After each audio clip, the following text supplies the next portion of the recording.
Assalamu alaikum warahmatullahi wabarakatuh. Alhamdulillah. Welcome to day two of our transformative workshop.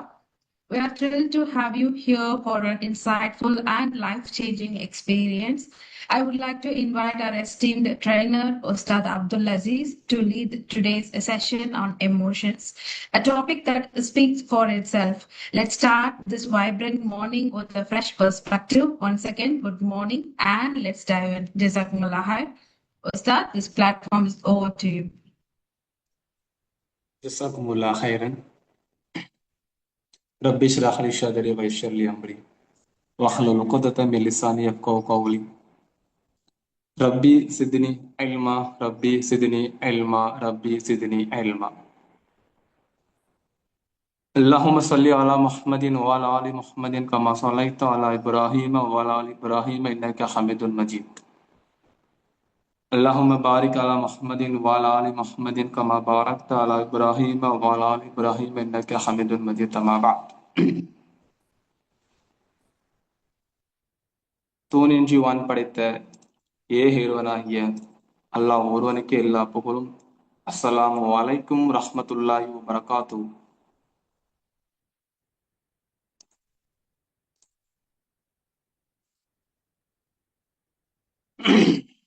சவுண்ட காணும். Audible? Yes, Ustad, your voice is clear. அல்ஹம்துலில்லாஹ், voice clear ஆயிடுச்சு. அப்ப என்ன சவுண்ட காணும்? எல்லாரும் தூங்கிட்டீங்களா? எல்லாரும் தூங்கியாச்சா? தூங்கிட்டீங்களா?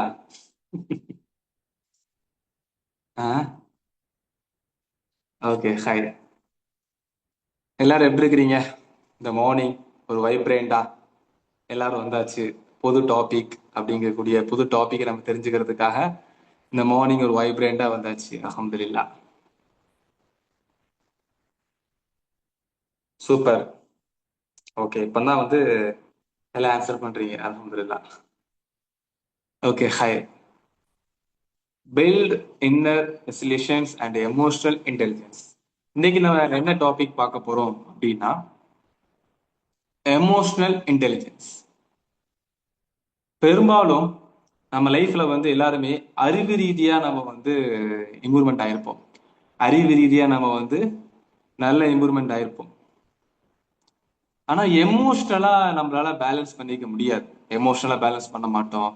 ரொம்ப அறிவார்ந்த நபரா இருப்பாரு, ஸ்கூல் ஃபர்ஸ்ட் எடுப்பாரு, டிஸ்ட்ரிக்ட் ஃபர்ஸ்ட் வருவாங்க, சப்ஜெக்ட் ஓரியன்டா எஜுகேஷன் ஓரியன்டா டாப்ல இருப்பாங்க. ஆனா எமோஷனலா ஈஸியா கீழே விழுந்துருவாங்க டக்குன்னு. அவங்களால பேலன்ஸ் பண்ண முடியாது, டக்குன்னு கீழே விழுந்துருவாங்க. நீங்க பாத்தீங்கன்னா நல்லா தெரியும். நல்ல பேச்சாளரா இருப்பாரு, நல்ல ஒரு சமூக சிந்தனை கொண்டவரா இருப்பாரு, மக்களுக்கு மத்தியில நல்ல ஒரு கருத்து உருவாக்குவாரு. ஒரு 4 விமர்சனம் பண்ணிட்டாங்கன்னா அப்படியே விழுந்துருவாரு. அவரால் பேலன்ஸ் பண்ண முடியாது. காரணம், அறிவு ரீதியா ஒரு மனிதன் வளர்ந்தாலும் உணர்வு ரீதியா ஒரு மனிதன் பக்குவப்படணும். அந்த பக்குவப்படுறதுங்கிறது உணர்வு ரீதியா எப்படி இருக்கு அப்படிங்கிறத நம்ம தெரிஞ்சுக்கிறோம். பெரும்பான்மையான நம்ம லைஃப்ல நமக்கு பெரும்பான்மையான லைஃப்ல நம்ம பிரச்சனைகள் என்னன்னு பார்த்தோம் அப்படின்னா, அறிவு ரீதியா நல்லா இருந்திருப்போம், எல்லாம் ஆரம்பத்துல பார்த்த மாதிரிதான். ஆனா டக்குன்னு எமோஷனலா ஹஸ்பண்ட் ஒய்ஃபா இருக்கட்டும், ஹஸ்பண்ட் ஒய்ஃப் ரிலேஷன்ஷிப்பா இருக்கட்டும், அல்லது பெற்றோர்கள் பிள்ளைகள் ரிலேஷன்ஷிப்பா இருக்கட்டும், இல்ல ஃப்ரெண்ட்ஸுக்கு மத்தியில இருக்கட்டும், ஒரு எமோஷனல் பேலன்ஸே பண்ண முடியாது. ஸோ அதைத்தான் இன்னைக்கு எப்படி நம்ம எமோஷனலா பேலன்ஸ் பண்ண முடியும், எமோஷனலுக்கு எந்த அளவுக்கு ஒரு பவர் இருக்கு அப்படிங்கிறத நம்ம இன்னைக்கு பார்க்க போறோம். எப்படி எல்லாம் பேலன்ஸ் பண்ணலாங்கிறத பார்க்க போறோம். இந்த கிளாஸ் ரொம்ப டிஸ்டர்பன்ஸா இருக்கு. பிள்ளைங்க கிட்ட தான் முடியல. ஓகே, பாத்துடலாம். பிள்ளைங்க கிட்ட முடியலையா, பேரண்டிங்கோட இது அப்படிங்கிறத தெரிஞ்சுக்கலாம். ஓரளவுக்கு நீங்க தெரிஞ்சிருக்கலாம். சரிங்களா? ஒரு எமோஷனல் இன்டெலிஜென்ஸ் அப்படிங்கிறது நம்ம ஒரு ஃபுல்லா தெரிஞ்சுக்கணும். ஒரு A to Z என்னால தெரிஞ்சுக்கணும் அப்படின்னா அது ஒரு லாங் டேர்ம் ப்ராசஸ், ஒரு லாங் டேர்ம் கிளாஸஸ். ஆனா இன்னைக்கான கிளாஸஸ்ல நம்மளோட பேசிக் பிளஸ் ஒரு டீப் நாலேஜ் சம்டைம்ஸ் நீங்க ஒரு அடிப்படையான விஷயங்களை தெரிஞ்சுக்கிட்டாலே உங்களால இம்ப்ரூவ் பண்ணிக்க முடியும். ஸோ இன்னைக்கான கிளாஸஸை நம்ம அதை தான் பார்க்க போறோம். மாஸ்டர் தி எமோஷன்ஸ். நெக்ஸ்ட் நம்ம என்ன அடுத்து பார்க்க போறோம்னா, what is the emotional intelligence? Emotional இன்டெலிஜென்ஸ்னா என்ன அப்படிங்கறத இங்க தெரிஞ்சுக்கணும். நம்ம ஆரம்பத்திலே சொன்ன மாதிரி ஐக்யூல நம்ம வந்து அறிவார்ந்து இருப்போம். ஆனா எமோஷனல்ல வந்து நம்ம வந்து ஒரு பேலன்ஸ்ல இருக்க மாட்டோம். டேனியல் கோல்மேன் அப்படிங்கக்கூடிய ஒரு புத்தக எழுத்தாளர் தான் 1995 ஒரு புக்கை வந்து பப்ளிஷ் பண்றாரு. வேர்ல்டு வார் 2 நடந்துட்டு இருக்கும் அந்த காலகட்டத்துல ராணுவ வீரர்கள்லாம் வந்து பாத்தீங்கன்னா எல்லாருமே இன்டெலிஜென்ஸ் பர்சன்ஸ், ஐக்யூல கரெக்டா இருக்கிறாங்க. ஆனா எமோஷனலா அவங்களால பேலன்ஸாக இருக்க முடியல. அந்த அந்த வார் நடந்த அந்த இன்சிடென்ட் கண்ணுக்கு முன்னாடி வந்துகிட்டே இருக்கு. அவங்களால தூங்கவும் முடியல, ஒரு நிம்மதியான வாழ்க்கைய அடுத்த கட்டத்துக்கு போகவும் முடியல. அப்ப அவர் தெரிஞ்சுக்கிட்டாரு, ஒரு மனிதன் இன்டெலிஜென்ஸ் ஐக்யூல அவன் கரெக்டா இருந்தா மட்டும் போதாது, எமோஷனலாவும் பேலன்ஸா இருக்கணும் அப்படிங்கிறதுக்காக ஒரு புக் எழுதுறாரு. அந்த புக்ல ஒரு ஸ்டோரி கொண்டு வர்றாரு, ரொம்ப இன்ட்ரெஸ்டிங்கான ஸ்டோரி. ஒரு நல்ல ஒரு காலேஜ்ல நல்ல ஸ்டூடெண்ட்ஸை எடுத்துட்டு வந்து என்ன பண்றாங்க அப்படின்னா ஒரு கம்பெனில சேர்த்து விடுறாரு ஜாபுக்காக. அப்ப எல்லாருமே வந்து பாத்தீங்கன்னா நல்ல ரேங்க் எடுத்திருக்கிறாங்க, நல்ல பொசிஷன்ல இருக்கிறாங்க, கூட்டாங்க. அவங்களுக்கு இன்சூரன்ஸ்ல வந்து வேலை பார்க்கக்கூடிய அந்த இன்சூரன்ஸ் கம்பெனில இன்சூரன்ஸ் கிளைண்ட்டை பிடிச்சி கொடுக்கணும். அந்த ஒர்க்கை தான் வந்து அவங்களுக்கு கொடுத்துருக்காங்க. அப்போ 4ஆவது 5 பேர் ஈக்குவல் உள்ள வராங்க. அதுல ஒரு 3 மந்த் போனதுக்கு அப்புறம் ஒரு 3 பேர் வேலையை விட்டு போயிட்டாங்க. ஒரு 6 மந்த் போனதுக்கு அப்புறம் 2 பேர் வேலையை விட்டு போயிட்டாங்க. ஸ்டில் கடைசி ஒரே ஒருத்தர் மட்டும்தான் இருக்காது 1 இயர், ஆஃப்டர் 1 இயருக்கு அப்புறம். அப்பதான் தெரிஞ்சது, அறிவு ரீதியா ஒன்னா இருந்தாலும் எமோஷனலா அவங்க பேலன்ஸ்டா இருக்கணும். ஏன்னா அந்த இன்சூரன்ஸ் கம்பெனில போகும்போது அதுல பார்க்கக்கூடிய ஃபெயிலியர்ஸா இருக்கட்டும், கிளைண்டோட ஃபீட்பேக்ஸா இருக்கட்டும், நெகட்டிவான ஃபீட்பேக்ஸ், அதெல்லாம் அவங்களால தாங்கிக்க முடியல. அதனால அவங்களால அந்த இன்சூரன்ஸ் கம்பெனில ரெகுலரா நிலைக்க முடியல. சோ ஒருத்தர் எமோஷனல் வந்து எந்த அளவுக்கு மேனேஜ் பண்ணணும் அப்படிங்கிறத இந்த ஸ்டோரி மூலமா அவர் வெளிப்படுத்துறாரு. அடுத்து வந்து பாத்தீங்கன்னா கோர் கான்செப்ட் நம்ம ஸ்டார்டிங் சொன்ன மாதிரி. அப்ப எந்த அளவுக்கு அவரோட ரெகுலேஷன், மோட்டிவேஷன்ஸ், எம்பத்தி, சோசியல் ஸ்கில்ஸ் எந்த அளவுக்கு இருக்கு அப்படிங்கிறத நம்ம தெரிஞ்சுக்கணும். சரி, நம்ம எமோஷன் இன்டெலிஜென்ஸை பத்தி பார்த்துட்டோம். எமோஷன் இன்டெலிஜென்ஸ் தெரிஞ்சிருச்சு. எமோஷன்னா என்ன, ஃபீலிங்ஸ்னா என்ன? நம்ம பெரும்பாலும் எமோஷனல் விசஸ் ஃபீலிங்ஸ், எமோஷனலுக்கும் ஃபீலிங்ஸ்க்கும் என்ன வித்தியாசம் நமக்கு பெரும்பாலும் நமக்கு தெரியாது. ஆமாவா இல்லையா? ஃபீலிங்ஸ்னா என்ன, எமோஷன்ஸ்னா என்ன? ரெண்டும் ஒண்ணு தானே, கரெக்டா இல்லையா? ரெண்டும் ஒண்ணு தானே. ஃபீலிங்ஸ்னாலும் ஒண்ணுதான், எமோஷன்ஸ்னாலும் ஒண்ணு தானே. ஆமாவா இல்லையா? Yes or no? Thumbs up பண்ணுங்க. எமோஷனாலும் ஒண்ணுதான், ஃபீலிங்ஸ்னாலும் ஒண்ணுதானே. ஒண்ணுதான். ஆமா, அதுல என்ன மாற்றம் இருக்கு? புதுசா என்ன மாற்றம் இருக்கு? எமோஷனாலும் ஒண்ணுதான், ஃபீலிங்ஸ்னாலும் ஒண்ணுதானே. கரெக்ட் தானே? Very good, super.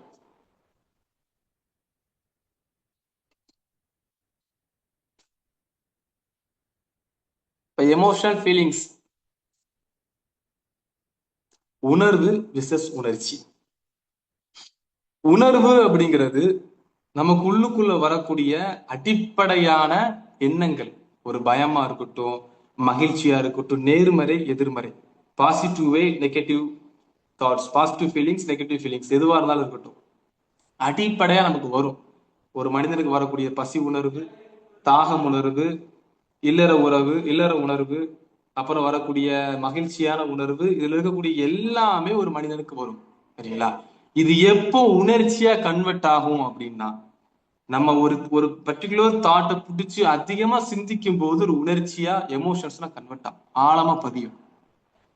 ஃபீலிங்ஸ் வரும். உதாரணமா எனக்கு ஒரு பசி வருது, பசி வந்ததுமே நான் சாப்பிட்டுட்டேன், பசி போயிடும். ஆனா எப்போ அது திரும்ப எனக்கு திரும்ப அது ஒரு இதாகும்னா, நான் ஒரு 3 இட்லி சாப்பிடுறேன், எனக்கு பசி போகுது அப்படின்னா போயிடுச்சு, அல்ஹம்துலில்லாஹ். வந்த உணர்வுக்கு நான் ரெஸ்பான்ஸ் கொடுத்தேன், நீட்டா முடிஞ்சிச்சு. ஆனா நான் எப்போ அதை எனக்கு ஒரு பிரச்சனையை மாத்துவேன்னா, நான் 3 இட்லி சாப்பிடக்கூடிய இடத்துல 6 என்னுடைய நப்சு கேட்கும், சாப்பிடு சாப்பிடு, இன்னும் சாப்பிடு, இன்னும் சாப்பிடு, 7 8 இட்லி சாப்பிடுறேன். அப்ப இது என்ன ஆகுதுன்னா எனக்கு ஒரு பிரச்சனையா மாறுது.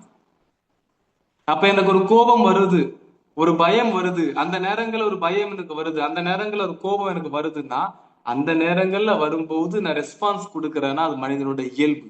ஆனா அந்த நேரம் என்னை கடந்து போனதுக்கு பின்னாடியும் நான் அதை பத்தியே சிந்திச்சுக்கிட்டு, அதை பத்தியே நான் யோசிச்சுக்கிட்டு, அதை பத்தியே நான் வருத்தப்பட்டு இருந்தோம்னா அது உணர்ச்சியா மாறும், ரொம்ப ஸ்ட்ராங்கா மாறும். அதனாலதான் ஒரு மனிதனால ஒரு கட்டத்துல இருந்து இன்னொரு கட்டத்துக்கு விலகி வர முடியல. அதை பத்தியே திங்க் பண்ணிட்டு இருக்கிறோம், அதை பத்தியே யோசிச்சுட்டு இருக்கிறோம், அதை பத்தியே நம்ம பண்ணிட்டு இருக்கோம். எல்லாருமே தெரிஞ்சதுதான், நம்ம எல்லாருமே சைல்டு குட் அந்த எக்ஸ்பீரியன்ஸை தாண்டி தான் வந்திருப்போம், ஆமாவா இல்லையா? குழந்தை வளர்ப்புல இருந்துதான் இப்ப இருக்கக்கூடிய எல்லாருமே அவங்க ஸ்டேஜ்ல இருப்பாங்க. Yes or no? ஆமாவா இல்லையா? எஸ். ஆனா அந்த குழந்தை வளர்ப்புல எல்லாருக்குமே தெரிஞ்சதுதான், நம்ம குழந்தையா இருக்கும்போது கீழே விழுந்துட்டீங்க அப்படின்னா, நம்ம கீழே விழுந்துட்டோம், கீழே விழுந்ததும் முட்டில அடிபட்டுருச்சு அப்படின்னா அந்த நேரத்துல அழுவோம், அந்த நேரத்துல நம்ம கதறுவோம், அந்த நேரத்துல அம்மா நமக்கு மருந்து போடுவாங்க. ஒரு 1 ஹவர் 2 ஹவர் ஆனது எந்திச்சு விளையாட போயிடுவோம். பாத்திருக்கீங்களா? பிள்ளைங்க எந்திச்சு விளையாட போயிடும். அதுக்கு இந்த காலில் அடிபட்டுறதுக்கெல்லாம் டசன் மேட்டர், அதெல்லாம் பெருசாவே எடுத்துக்காது, ஆமாவா இல்லையா? அது பெருசாவே எடுத்துக்காது. நீங்க வந்து காய்ச்சல் அடிச்சுட்டு இருக்கும் பிள்ளைக்கு, காய்ச்சல் அடிக்கிறதுக்கு தூங்கிட்டு இருப்பான், இல்ல தூங்கிட்டு இருப்பா, கொஞ்சம் காய்ச்சல் சரியானது எந்திச்சு வெளியே போயிடுவான், எந்திச்சு வெளியே ஓடுவோம். நம்ம தான் பிடிச்சி உட்கார வச்சிருப்பா, டேய் போவாதடா போவாதடா போவாதடா. வெப் டெவலப்மெண்ட்டுக்கு பூர்ஜ் கலிஃபா மாதிரி ஸ்ட்ராங்கா இருக்குதா? இன்ஷால்லா சரியா இருக்கும். நம்மளுடைய இஸ்லாம் சைக்காலஜியில இன்ஷால்லா வாய்ப்பு இருந்தா நீங்க கலந்துக்கோங்க, உங்களுக்கு நிறைய அதுல வரும் இன்ஷால்லா. நான் வாய்ப்பினாடி நான் சொல்றேன்.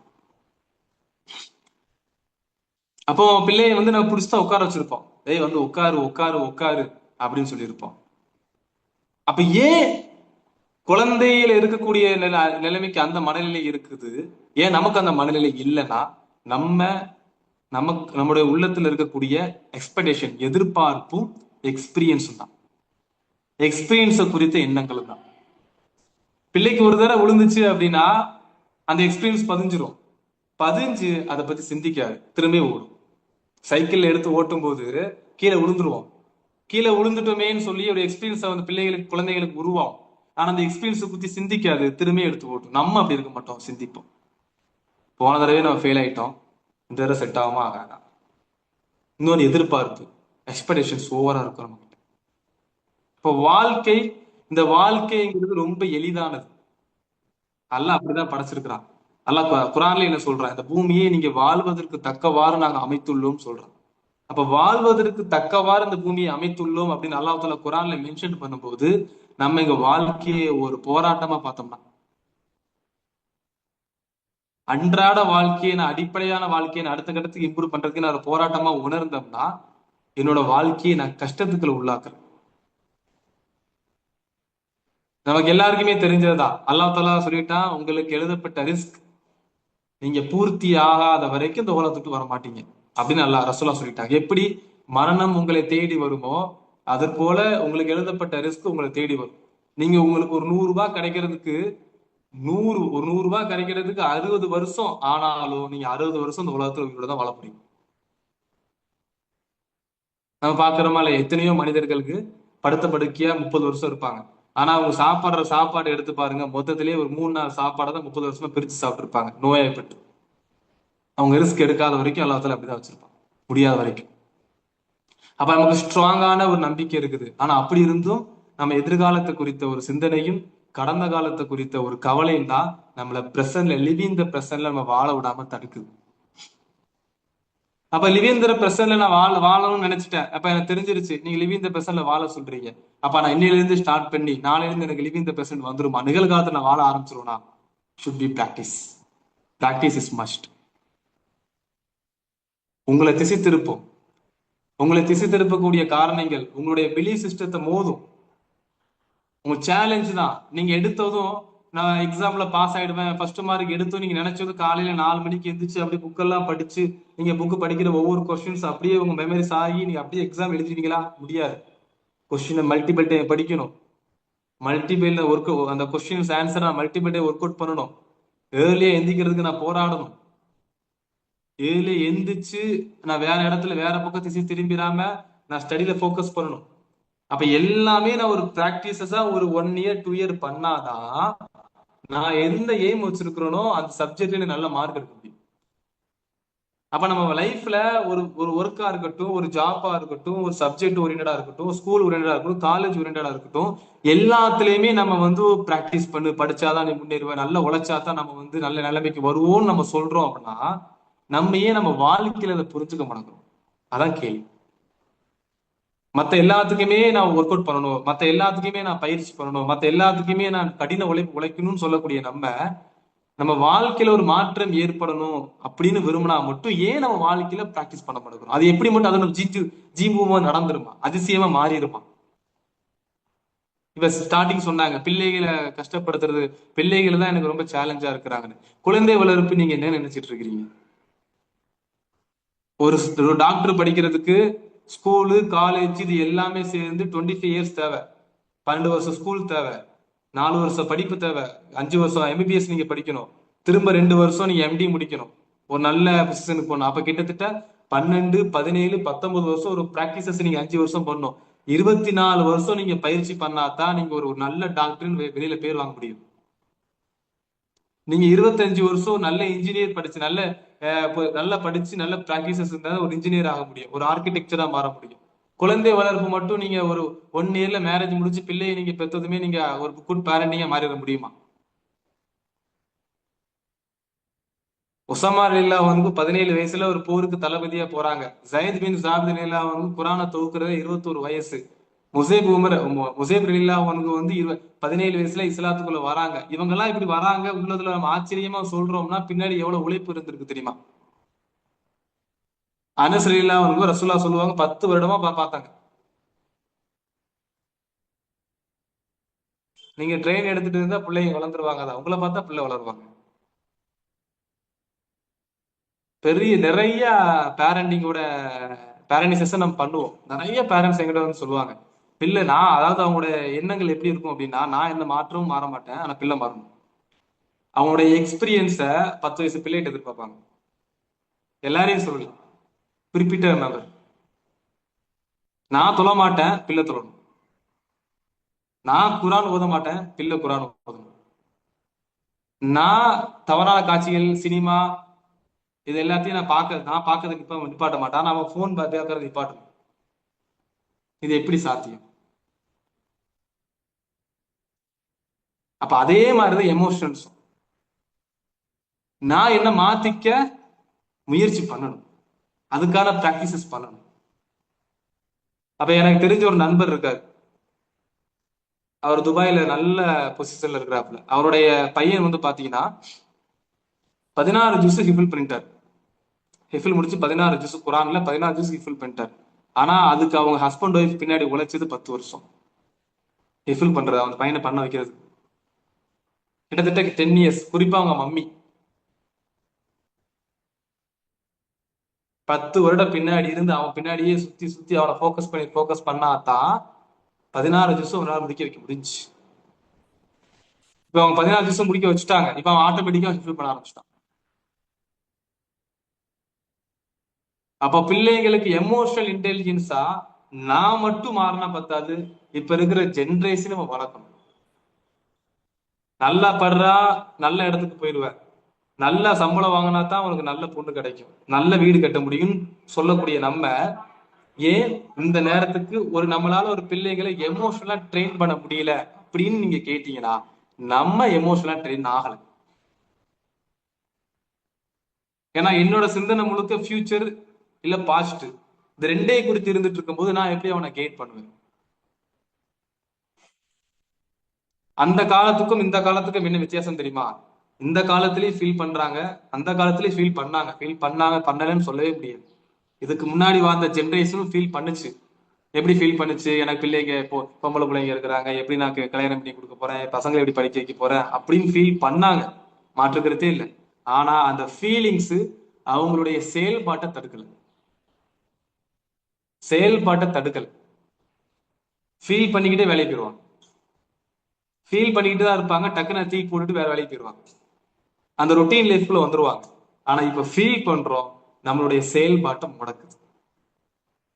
என்னடா நீ எக்ஸாம் என்ன இவனா நீ வரலையா, நம்ம ஃப்ரெண்டு கிட்ட கேக்குறோம், என்னடா நீ வரேன்னு சொன்ன வரலையா, இல்லடா காலைல எந்திரிச்சதும் வீட்டுல மைண்ட் அப்செட், அப்படியே போனை போட்டு படுத்தவங்க இப்பதான் எந்திரிச்சேன் அப்படின்னு சொல்லுவோம்.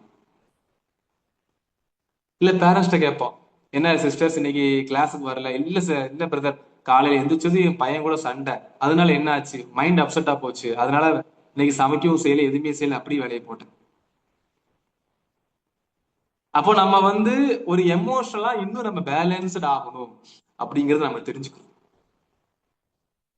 அப்ப எமோஷன்ஸ் இஸ் ஃபீலிங்ஸ், அதுதான். இப்ப உணர்வுகள், இது புரிஞ்சுதா? அது வரைக்கும் புரிஞ்சுதா எல்லாருக்கும்?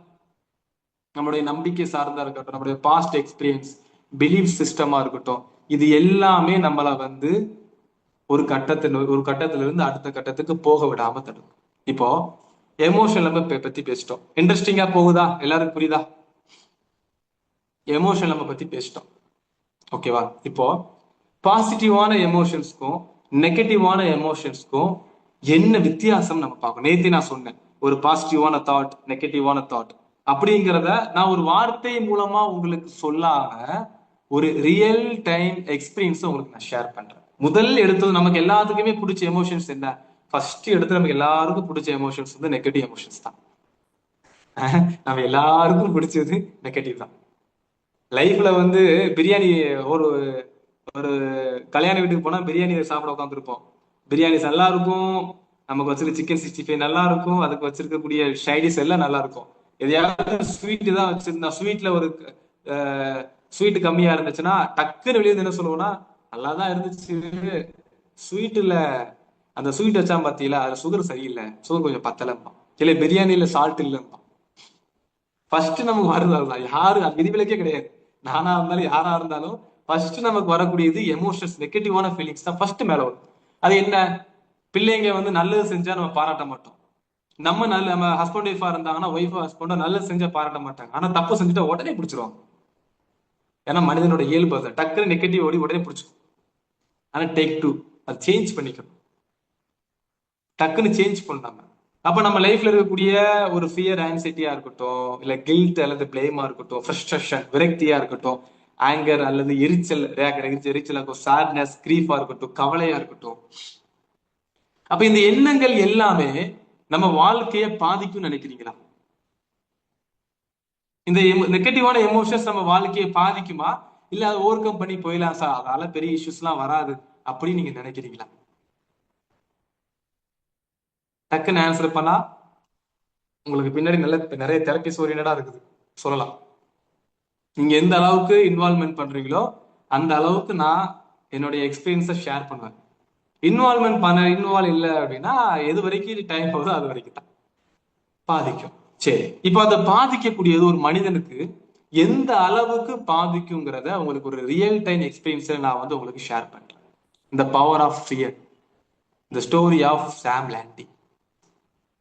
த ஸ்டோரி ஆஃப் சாம் லாண்டி அப்படின்னு சொல்லக்கூடியவருடைய ஸ்டோரி.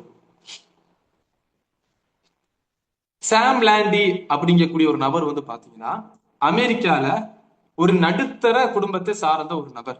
சரிங்களா? நடுத்தர குடும்பத்தை சார்ந்த ஒரு நபர், அவருக்கு வந்து த்ரோட்ல ஒரு பெயின் வருது.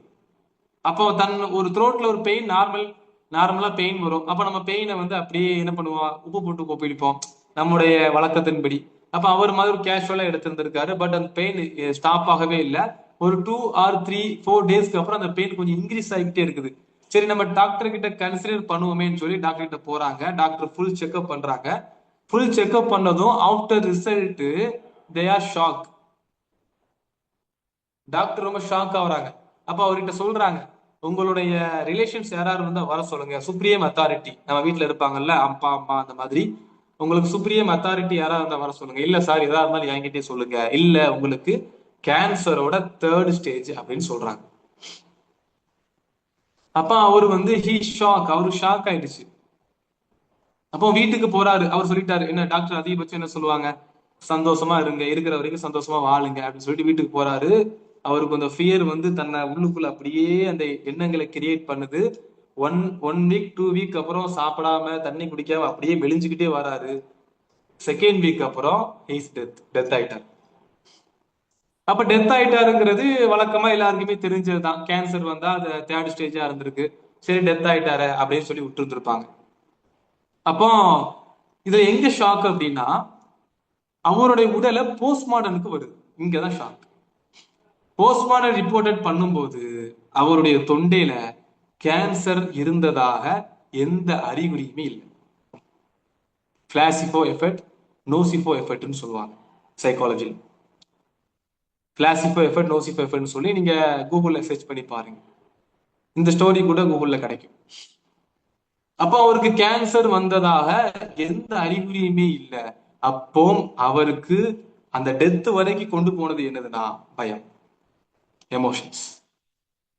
கொரோனால கொரோனா கொரோனாவோட தாக்கத்தின் அடிப்படையில கொரோனா மூலமா அதிகமா இறந்தாங்க நீங்க கேள்விப்படுறத விட பயத்தாலே தான் அதிகமா இறந்திருப்பாங்க. நீங்க கேள்விப்பட்டிருப்பீங்க. ரிசர்ச் ஒரு ஆர்டிகளே வெளியே வந்துச்சு. பயத்தின் மூலமா தான் சொல்லி நிறைய பேருக்கு கொரோனாவே வந்துச்சு. சுமையா பேகம் ஏதாவது சொல்லணுமா? ஹேண்ட் ரைஸ் பண்ணிருக்கீங்க. தெரியாம பண்ணிட்டீங்களா? சரி, ஓகே ஓகே. அப்போ அந்த அளவுக்கு ஒரு எமோஷன்ஸ் ஒருத்தங்களை வந்து டெத் எந்த அளவுக்குலாம் கொண்டு போகும். நீங்க இந்த பவர் ஆஃப் பாசிட்டிவ் திங்கிங் அந்த புக்கை படிச்சு பாத்தீங்கன்னா அதுல ஒரு ஸ்டோரி எழுதியிருப்பாங்க. 90% வயத்துல இருக்கக்கூடிய பிரச்சனைகள் வரக்கூடிய அனைத்துக்குமே எமோஷன்ஸ் தான் ரீசன் சொல்லியிருக்காங்க. அல்சர் வருது பாத்தீங்களா? அல்சருக்கு 90% வயிற்று புண்ணு வரக்கூடிய எல்லாருமே வந்து பாத்தீங்கன்னா இதான் வருது. டாக்டர் ஏன் எப்படி சொன்னார்னா எல்லா டாக்டருமே என்ன கடவுளா? எல்லா டாக்டருமே என்ன கடவுளா? எல்லா டாக்டரும் எக்ஸ்பர்ட்டா இருப்பாங்களா? ஒருத்தவங்க எக்ஸ்பீரியன்ஸ் பொறுத்து மாறும். டாக்டரால ஓரளவுக்கு தான் அசீவ் பண்ண முடியும். அதனால புரிஞ்சுக்கோங்க. டாக்டரால ஓரளவுக்கு தான். அதனாலதான் டாக்டர் ஐசியூல உட்கார்றப்ப என்ன சொல்லுவாரு? கடவுளை வேண்டிக்கோங்கன்னு சொல்லுவாரு. கரெக்டா இல்லையா? டாக்டரால எல்லாரையும் முடியும் அப்படின்னா ஏன் ஐசியூல இருக்கும்போது டாக்டர் கான்பிடண்டா சொல்லாம பயப்படாதீங்க நான் கொண்டு வந்துருவேன் சொல்லலாமே? டாக்டர் ஒரு மனுஷன் தானே, அவர் ஒரு மனிதர் தானே, அவரோட புரிதல் வச்சு ஒரு சொல்லி இருந்திருப்பாரு. மேபி அந்த அந்த காலங்கள்ங்கிறது வந்து கிட்டத்தட்ட அந்த கேன்சர்ஸோட awareness stage, extreme awareness stage இல்லாம இருந்திருக்கலாம். ஓரளவுக்கு தான் அசீவ் பண்ண முடிஞ்சிருந்திருக்கும். இப்ப தானே அதிக டெக்னாலஜி வளர்ந்துருக்கு. இது கிட்டத்தட்ட நடந்து 30 இயர்ஸ் பிஃபோரா இருக்கும். அப்போ ஒரு நெகட்டிவான எமோஷன்ஸ் வந்து எந்த அளவுக்கு ஒரு மனிதனை மாத்துது. சரி, இப்ப நெகட்டிவான emotions is goes to death, ஒரு டெத் வரைக்கும் போகுது அப்படின்னா இப்ப பாசிட்டிவான எமோஷன்ஸ்க்கு அதுக்கும் ஒரு ஸ்டோரி இருக்கணும்ல. அதுக்கு ஒரு ஸ்டோரி தான் இந்த case of study pilot Morris சொல்லக்கூடிய ஒரு நபர். இதுமே நீங்க சர்வே பண்ணி பார்க்கலாம்.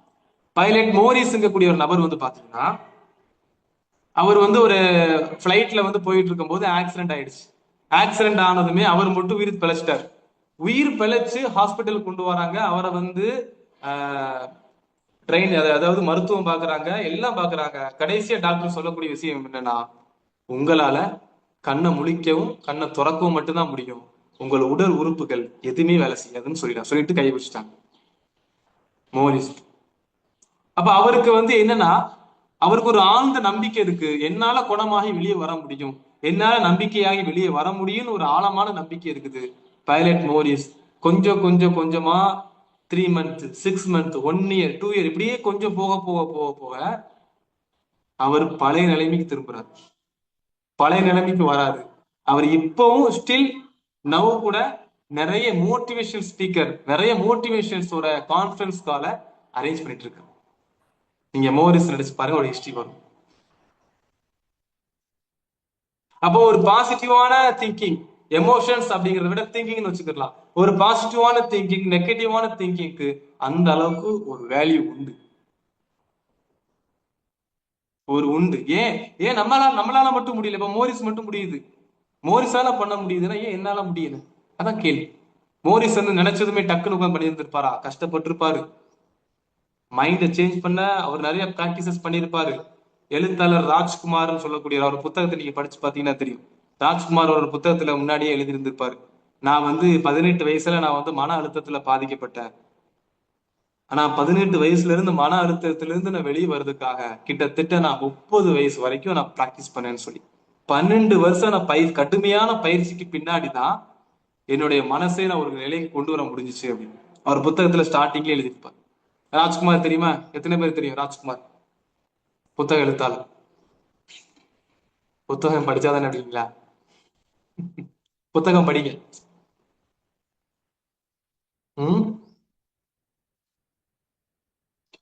இப்போ பயிற்சி அப்ப டாக்டர் பைலட் மோரிஸ் அவங்களும் சொல்லக்கூடிய டாக்டர் ஜோசப் மர்ஃபி.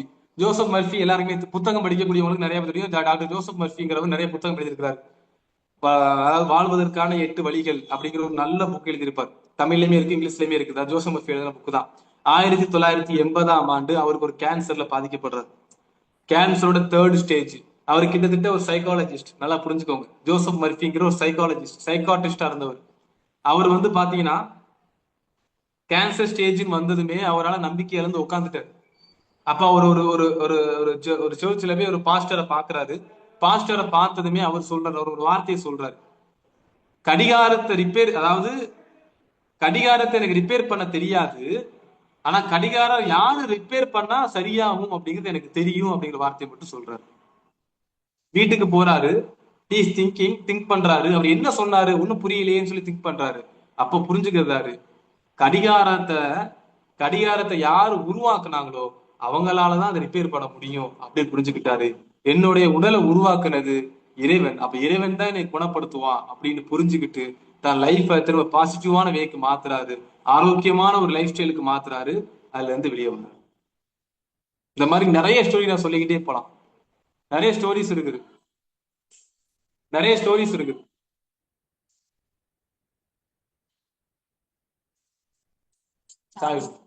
நிறைய ஸ்டோரிஸ் இருக்குது இந்த மாதிரி.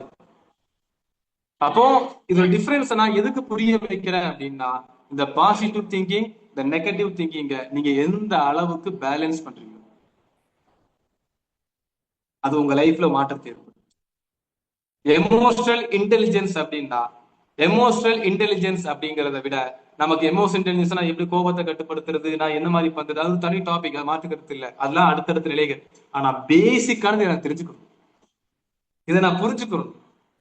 இதை புரிஞ்சுக்கிட்டா மட்டும்தான் என்னால அடுத்த கட்டத்துக்கு போகவே முடியும். ஓ, அப்ப என்ன கோபம் வருது, கோபம் வந்துச்சுன்னா அதோட விளைவுகள் பயங்கரமா இருக்கும், அப்ப நான் பேலன்ஸ் பண்ணிக்கணுங்கிற நிலைமை எனக்கு வரும். அப்ப எனக்கு அடிப்படையே தெரியல, நான் கோபத்தை கட்டுப்படுத்த போறேன் அப்படின்னா, உதாரணமா நாய் குலைக்கும், நாய்னா குலைக்கும் அப்படின்னு நமக்கு எல்லாருமே தெரியும். அப்ப குலைக்கும்ங்கிறத ஒரு அடிப்படையே தெரியாம அதை கட்டுப்படுத்த பண்ண முடியுமா? சரி,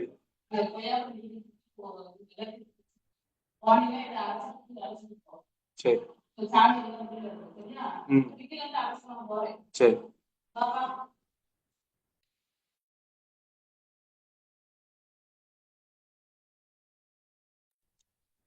அப்ப அடிப்படையான விஷயங்களை நான் புரிஞ்சுக்கணும்.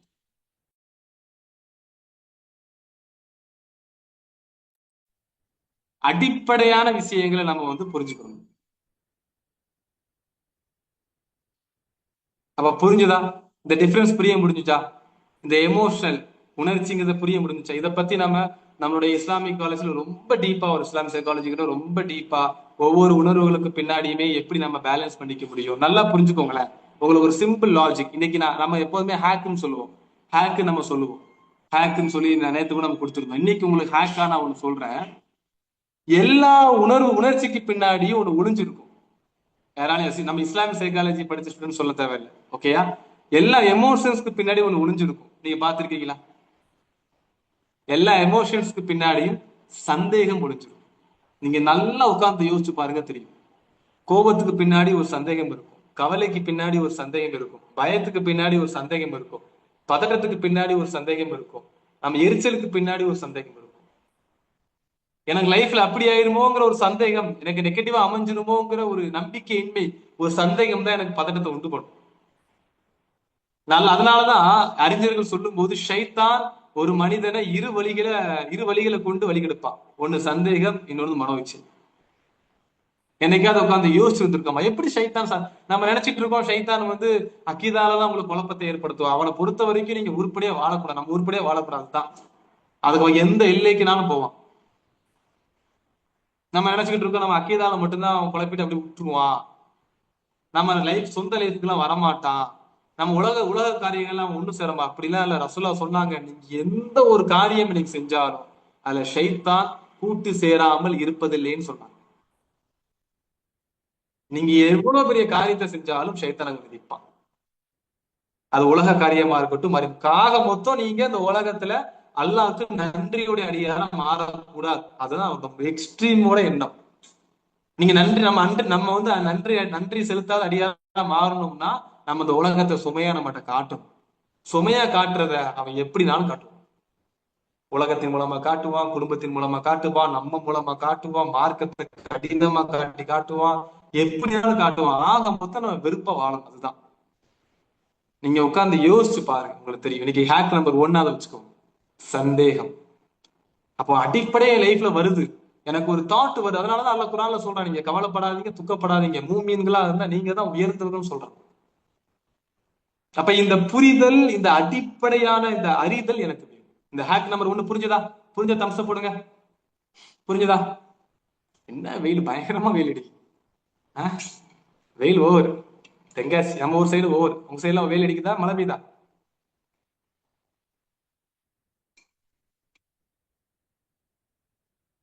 புரிஞ்சுதா? Yes or no?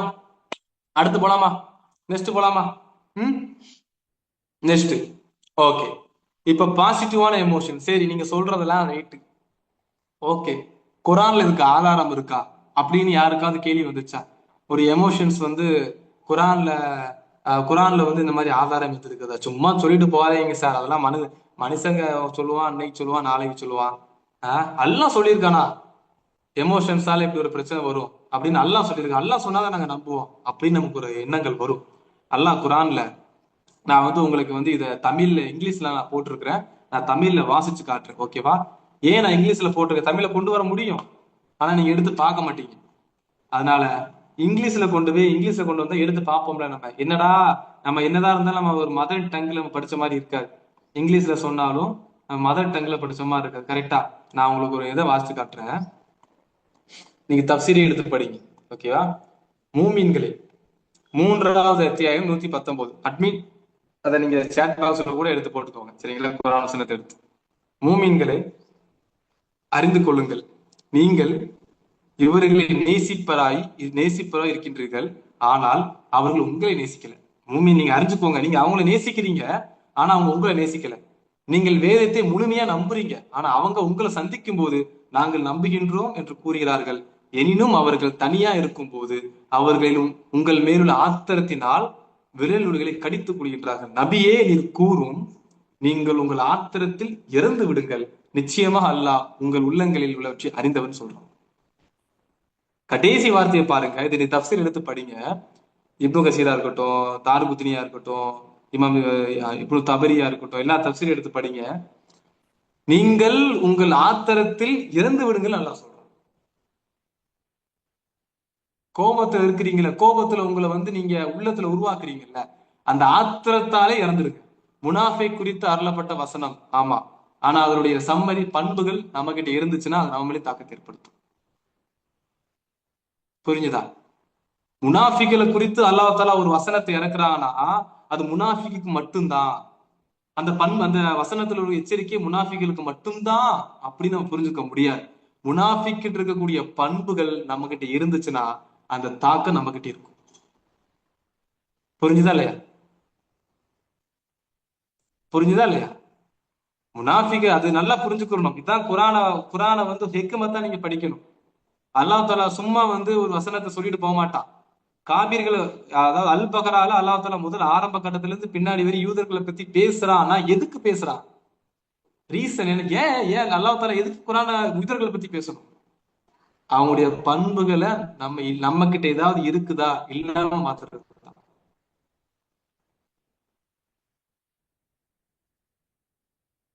அப்ப அந்த பண்புகளை நம்ம எப்படி மாத்திக்கணும்? அப்ப உங்களை ஆத்திரத்தால் அழிந்து போங்க நல்லா சொல்றான். அப்போ ஒரு எரிச்சல் உணர்ச்சி, கோபமான உணர்ச்சி நம்ம வாழ்க்கையில பாவத்தை, அதாவது ஒரு மன அழுத்தத்தை உண்டாக்கும்னு சொல்றான். அடுத்த வசனங்கள் நீங்க பாருங்க, எல்லாரும் கேள்விப்பட்ட வசனங்கள் தான். 18:6 நபியே, இந்த வேத அறிவிப்பில் அவர்கள் நம்பிக்கை கொள்ளாவிட்டால் அவர்களுக்காக வியாகுலப்பட்டு நீர் உண்மையை அழித்துக் கொள்வீர்கள் போலும். சுகேலா சிஸ்டர், நம்ம கொஸ்டினுக்கு ஆன்சர் பண்ண முடியாது. ஓகேங்களா? நீங்க திரும்ப திரும்ப பண்றது ஆஃப்டர் செஷனுக்கு அப்புறம் வச்சுக்கலாம். ஓகே, கொஸ்டின் ஏதாவது இருந்துச்சுன்னா லாஸ்ட் கேளுங்க. நீங்க நான் கொஸ்டினுக்கு ஆன்சர்ஸ் பண்ணோம்னா என்னால இதை வந்து ஃபோக்கஸ் பண்ண முடியாது, கண்டென்ட் முடிக்கணும். ஓகேவா? ரிட்டன் போடுறது எனக்கு டிஸ்டர்பன்ஸா இருக்கும். ஓகேயா? 12:84 18:6 நபியே, இந்த வேத அறிவிப்பில் அவர்கள் நம்பிக்கை கொள்ளாவிட்டால் அவர்களுக்காக வியாக்குலப்பட்டு நீர் உண்மையை அழித்துக் கொள்வீர்கள் போலும் அல்லாஹ் சொல்றான். அவங்க அவங்க வந்து வேதத்தை ஏத்துக்கறல அப்படிங்கிற அந்த எண்ணங்களை நீங்க உங்களே நீங்களே அழிச்சிருவீங்க போல இருக்க அப்படின்னு அல்லாஹ் தாலா சொல்றான். யாரை பார்த்து? நபியை பார்த்து சொல்றான். சொன்ன வசனம் முனாஃபிக்கை பார்த்து சொல்றதா இருந்தா அப்ப இது யார்? நபியை பார்த்து எல்லாம் சொல்றான். ஒரே உள்ளம் தான். அல்லாஹ் தாலா குரான்ல சொல்லுவான், மக்கத்து காவிர்களை பார்த்து சொல்லுவான், இவங்களோட உள்ளம் வந்து முன் சென்ற அவங்களோட முன்னோர்கள் உள்ளத்தின் போலே ஒத்து இருக்குதுன்னு சொல்லுவான். அற்புதமா இருக்கும் குரானை வாசிக்கும் போது. அதனாலதான் ஒரு அறிஞர் சொல்லுவார், குரானுங்கிறது ஒரு புதையல் மாதிரி. நீங்க எந்த அளவுக்கு ஒரு ஹிக்குமத்தா உள்ளுக்குள்ள நுழையிறீங்களோ அந்த அளவுக்கு புதையல் வெளிகாட்டும் சொல்லி. இது 2வது. 3வது அல்லாஹ் சொல்லக்கூடியது 12வது அத்தியாயம் 84ல, பின்னர் அவர்களை விட்டு திரும்பி யூசுஃபை பற்றி எனக்கு ஏற்பட்டுள்ள துக்கமே என்று கூறினார். துக்கத்தால் அவருடைய 2 கண்களும் பழுதாகிவிட்டன, வெளுத்து போய்விட்டன. அப்ப இது என்னது? அழுது அழுது அழுது கண்ணோட பார்வை போயிடுச்சு. அப்ப இது என்னது? அண்டர்ஸ்டாண்ட் ஆக முடியுதா? புரிஞ்சுக்க முடியுதா உங்களால? யாக்கூப் அலைஹிஸ்ஸலாம் துக்கத்தால அழுது அழுது அழுது, அல்லாவே சொல்றான், அழுது அழுது அழுது அவருடைய கண் பார்வை போயிடுச்சுன்னு சொல்றான். 12:84. அப்ப எல்லாம் தஃசீர் எடுத்து படிங்க. அப்போ ஒரு ஒரு எமோஷன்ஸ் நம்ம நல்லா புரிஞ்சுக்க முடியுது இல்ல, நம்ம உள்ளுக்குள்ள இருக்கக்கூடிய நெகட்டிவான எமோஷன்ஸ் நம்ம உடலை பிசிக்கலி பாதிக்கும். அதனாலதான் சைக்கோ சொமாட்டிக் டிசார்டர்னு அதிகமா இருக்கக்கூடிய இந்த காலகட்டம் இதுதான். ஏன்னா அதிகமான சைக்கோ சொமாட்டிக் டிசார்டர் இருக்கு. உடல் ஃபுல்லா செக் பண்ணி பார்ப்பாங்க, எந்த இஷ்யூஸுமே இருக்காது, பெர்ஃபெக்ட்லி ஆல்ரைட்டா இருப்பாங்க. ஆனா மன ரீதியா ஏதோ பிரச்சனை, ஏதாவது ஹார்ட் வலிச்சுட்டு இருக்கும், லங்ஸ் ஏதாவது மூச்சு விடுறது சிரமமா இருக்கும், என்ன செக் பண்ணாலும் அவங்களுக்கு ஒண்ணுமே இருக்காது. பைபோலா டிசார்டர், ஓசிடி, திரும்ப திரும்ப திரும்ப அவங்களுக்கு அதே எண்ணங்கள் உருவாகிட்டு இருக்கும். அப்ப எதிர்மறையான எண்ணங்கள் உங்க லைஃப்ல ஒரு மாற்றத்தை ஏற்படுத்தும், பிசிக்கலா ஒரு மாற்றத்தை ஏற்படுத்துங்கிறத குரான் வசனம் மூலமா தெரிஞ்சுக்கிட்டோமா? ஆமாவா இல்லையா? Yes or no? Yes yes or no? Okay, இந்த வசனங்கள் எல்லாம் அதை குறிச்சு வச்சுக்கோங்க, திரும்ப திரும்ப படிக்கிறோம். சரி, இப்போ நம்ம வந்து ஒரு பாசிட்டிவான எமோஷன்ஸை மாத்திக்கிட்டோம். இப்போ சொல்யூஷன்ஸ் வேணும் தானே? ஆமாவா இல்லையா? சொல்யூஷன்ஸ் நமக்கு வேணும் தானே? எல்லாம் சொன்னது கரெக்டு தான் சார், எமோஷன்ஸை மாட்டிக்கிட்டோம், எனக்கு அது புரிஞ்சிச்சு, இப்போ எனக்கு சொல்யூஷன் சொல்லுங்களேன் அப்படின்னு உங்களுக்கு தெரியுங்களா? நான் நபிமார்களோட வரலாற்றுல ஒரே ஒரு வரலாற்றை எடுத்து காட்டுறேன். அந்த வரலாற்றுல வரக்கூடிய வசனங்களை நான் உங்களுக்கு ஒரு ஹிஸ்டரி பேஸ்ல ஒரு ஸ்டோரி டெல்லிங் மாதிரி நான் சொல்றேன். அதுல உங்களுக்கு நல்லாவே புரியும். என்ன புரிஞ்சிச்சு அப்படிங்கிறத நீங்க எனக்கு சொல்லணும். ஓகேவா? அந்த ஹிஸ்டரியில நான் என்ன சொல்ல வரேன், கடைசியில அந்த ஹிஸ்டரி மூலமா இந்த ஒரு பண்பு இருந்தா போதும் சார், நான் அந்த பிரச்சனையிலிருந்து வெளியே வந்துருவேன் அப்படிங்கிறத அல்லாஹ் சொல்றான் அப்படிங்கிறத நீங்க அது மூலமா தெரிஞ்சுக்கிட்டதை சொல்லணும். ஓகேவா? நான் திரும்பியும் குர்ஆன் வசனங்களை உங்களுக்கு நான் வாசிக்கிறேன். ஓகேவா? ஃபர்ஸ்ட் யாரோட வசனம் அப்படின்னு நினைச்சீங்கன்னா, யூனுஸ் அலைஹிஸ்ஸலாமுடைய வரலாறு. சரிங்களா? யூனுஸ் அலைஹிஸ்ஸலாம் வந்து ஒரு கூட்டத்தாருக்கு, முர்சல் அப்படிங்கக்கூடிய கூட்டத்தாருக்கு அனுப்பப்பட்டவங்க அல்லாஹ் தஆலா குர்ஆன்ல சொல்றான். இது வந்து நான் சொல்றத நீங்க நோட் பண்ணிக்கோங்க. 37 அத்தியாயம் 139 தொடக்கம் 142 வரைக்கும். ஓகேவா? முர்சல் அப்படிங்கக்கூடிய ஒரு கூட்டத்துக்கு அல்லாஹ் தஆலா அனுப்புறான். சரிங்களா? அங்க அனுப்பி என்ன நடக்குது அப்படின்னா, நான் ஹிஸ்டரி பேஸ்டு சொல்லிட்டு பின்னாடி வசனங்கள் ஃபுல்லா நான் உங்களுக்கு எக்ஸ்பிளைன் பண்ணிடுறேன். அட்மின் உங்களுக்கு போட்டுக்கிட்டே இருப்பாங்க குரூப்ல, நீங்க நோட் பண்ணிக்கோங்க இருந்தாலும். அப்ப நான் ஹிஸ்டரி பேஸ்ல சொல்றேன். சரிங்களா? இப்ப யூனுஸ் அலைஹிஸ்ஸலாம் வந்து ஒரு கூட்டத்துக்கு அனுப்பப்பட்டிருக்காங்க. அப்ப அந்த கூட்டத்துல போய் தாவா செய்யறாங்க. தாவா செஞ்சு செஞ்சு செஞ்சு செஞ்சு யூனுஸ் அலைஹிஸ்ஸலாமுக்கு எந்த ரெஸ்பான்ஸுமே இல்ல. யூனுஸ் அலைஹிஸ்ஸலாமுக்கு ஒரு விரக்தி வந்துருச்சு. அல்லாஹ் தஆலா அனுமதி கொடுக்காமையே என்ன பண்ணிட்டாங்கன்னா ஊரை விட்டு வெளியே வந்துட்டாங்க, அந்த சமுதாயத்தை விட்டு வெளியே வந்துட்டாங்க. ஓகேவா? இந்த சமுதாயத்தை விட்டு வெளியே வந்ததுமே ஒரு கப்பல் வருது. அந்த கப்பல்ல நூஹ் அலைஹிஸ்ஸலாம் ஏறிட்டாங்க. சாரி, யூனுஸ் அலைஹிஸ்ஸலாம் ஏறிட்டாங்க. ஏறினதுமே கொஞ்சம் தூரம் போகும்போது கப்பல்ல ஒரு சில இஷ்யூஸ் வருது. அப்ப வெயிட் கூடியது. வெயிட் கூடுனதுமே யாராவது ஒருத்தங்க அந்த கப்பல் விட்டு இறங்கினா தான் இந்த கப்பல் ஒழுங்கா போகும் அப்படின்னு முடிவு பண்றாங்க. அப்ப சீட்டு குலுக்கி போடுறாங்க. சீட்டு குலுக்கி போடுறதுல யூனுஸ் அலைஹிஸ்ஸலாம் பேர் வந்துருச்சு. அப்ப என்ன பண்றாங்க, யூனுஸ் அலைஹிஸ்ஸலாம் அதோட தீர்மானத்தின்படி கப்பலை விட்டு இறங்கணும், கப்பலை விட்டு இறக்கி விட்டாங்க. இப்ப நடு கடல்ல நிக்காரு. நடுல் கடல் நின்னதுமே யூனுஸ் அலைஹிஸ்ஸலாம மீன் வந்து முழுங்கிருச்சு. இப்ப மீன் முழுங்குறதுக்கு முன்னாடி அல்லாஹ் தஆலா ஒண்ணு சொல்றான், நம்ம வந்து அனுமதி கொடுக்காம அவர் வெளியே போயிட்டாரு. அவர் என்ன நினைச்சு போனாரு தெரியுமா? நம்ம வந்து அவரை சோதனைக்கு உள்ளாக்க மாட்டோம். அல்லாஹ்வுக்கு மாறு செஞ்சா, என்னுடைய கட்டளைக்கு மாறு செஞ்சா, நான் கட்டளை சொல்லாம ஒருத்தர் மாறு செஞ்சா நான் சோதனைக்கு உள்ளாக்க மாட்டேன் அவர் நினைச்சுக்கிட்டாரு அப்படின்னு அல்லாஹ் தஆலா சொல்றான். சரிங்களா? சொல்லிட்டு அந்த கப்பல் இதெல்லாம் முடிஞ்சிச்சு. திரும்ப மீன் வயித்துல முழுங்கிட்டாங்க. மீன் உள்ள போயிடுச்சு. சரிங்களா? மீன் வயிற்றுக்குள்ள யூனுஸ் அலைஹிஸ்ஸலாம் போயிட்டாங்க. இப்ப மீன் வயிற்றுக்குள்ள போனதுமே அவர் என்ன செய்யறாரு? தஸ்பீஹ் ஓதுறாரு. தஸ்பீஹ் ஓதுறாரு எப்படின்னா, லா இலாஹ இல்லா அன்த சுப்ஹானக இன்னி குன்து மினல் ஸாலிமீன் அப்படின்னு ஓதுறாரு. ஓதிக்கிட்டே இருக்கிறார். ஓதிக்கிட்டே இருக்க அல்லாஹ் தஆலா என்ன பண்றான்? அல்லாஹ் தஆலா என்ன பண்றான்னா, அவரை வந்து மீன் வயித்துல இருந்து வெளியே கொண்டு வந்துருந்தான். சரிங்களா? மீன் வயித்துல வெளியில கொண்டு வந்ததுமே திரும்ப அவர் அல்லாஹ் தஆலா என்ன செய்யறான்னா, அவர் நோயுற்ற நிலையில கரையில வீசப்பட்டிருந்தார். வீசப்பட்டதுமே அவருக்கு மேல ஒரு சுரைக்காய் கொடிய வந்து முளைய செய்யறான். முளைய செஞ்சு நலிந்த உடலோடு இருக்கிறார் அவர். அவர் எப்படி ஒரு சுரைக்காய் கொடி வந்து நிலத்துல போட்டு எப்படி முளையுமோ அந்த மாதிரி அவருக்கு மேல முளைய வச்சு, சுரைக்காயுடைய முளைய வச்சு நல்லா அவர் அல்லாஹ் தஆலா வந்து ஒரு ஆரோக்கியமான மனிதனா மாத்தி அந்த சமுதாயத்துக்கு அனுப்பி வைக்கிறான். அந்த சமுதாயத்துக்கு அனுப்பி வச்சு அந்த சமுதாயத்தை பத்தி அல்லாஹ் தஆலா ஒண்ணு சொல்றான். ஒரு ஊர் நம்பிக்கை கொண்டு அதனுடைய நம்பிக்கை அதற்கு பயனளிக்காத இருக்கக்கூடாதா? அவ்வாறு எந்த ஊரும் இருக்கவில்லை. அதாவது அல்லாஹ் தஆலா என்ன சொல்ல வரானா, யூனுஸ் அலைஹிஸ்ஸலாம் சமுதாயத்தை தவிர யூனுஸ் அலைஹிஸ்ஸலாமோட சமுதாயத்தை தவிர மத்த எந்த ஊரும் நம்பிக்கையே இல்லாம இருந்தாங்க. அது நாம அழிச்சிட்டோம். யூனுஸ் அலைஹிஸ்ஸலாம் சமுதாயம் நம்புச்சு, அல்லாஹ் மீது தௌபா செஞ்சுச்சு, அல்லாஹ் மீது பக்கம் மீண்டுச்சு. மீண்டதுனால அவர்களை உலக வாழ்க்கையில் வேதனை அவர்களை விட்டு நாம் அகற்றினோம். சிறிது காலம் சும அனுபவிக்க செய்தோம் சொல்றான்.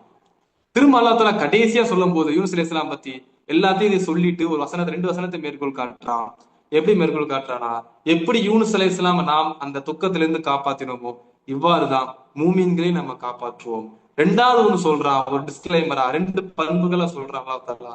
ஆனால் இவர் மட்டும் இறைவனை துதி செய்து தஸ்பீஹ் செய்து கொண்டிருக்காவிட்டால் எழுப்பப்படும் கியாமத்து நாள் வரை மீனோட வயிற்றிலே இருக்குமாறு செய்திருப்போம். இது ஒண்ணு. 2 விதமான தஃசீர் சொல்றாங்க. ஒண்ணு மீன் வயிற்றிலே இருப்பாரு, இல்ல மௌத்தாகி இருப்போம் நல்லா சொல்றான் அப்படின்னு சொல்றான். இந்த ஸ்டோரி மூலமா உங்களுக்கு என்ன புரிஞ்சுது? யாராவது நைட் பிரேயர்ஸ், பாவ மன்னிப்பு நைட் பிரேயர்ஸ், வெரி குட். யாராவது இது மைக் ஆன் பண்ணி சொல்லுங்க. திக்கு, very good, super, very good, very good, super, மாஷா அல்லாஹ். வேற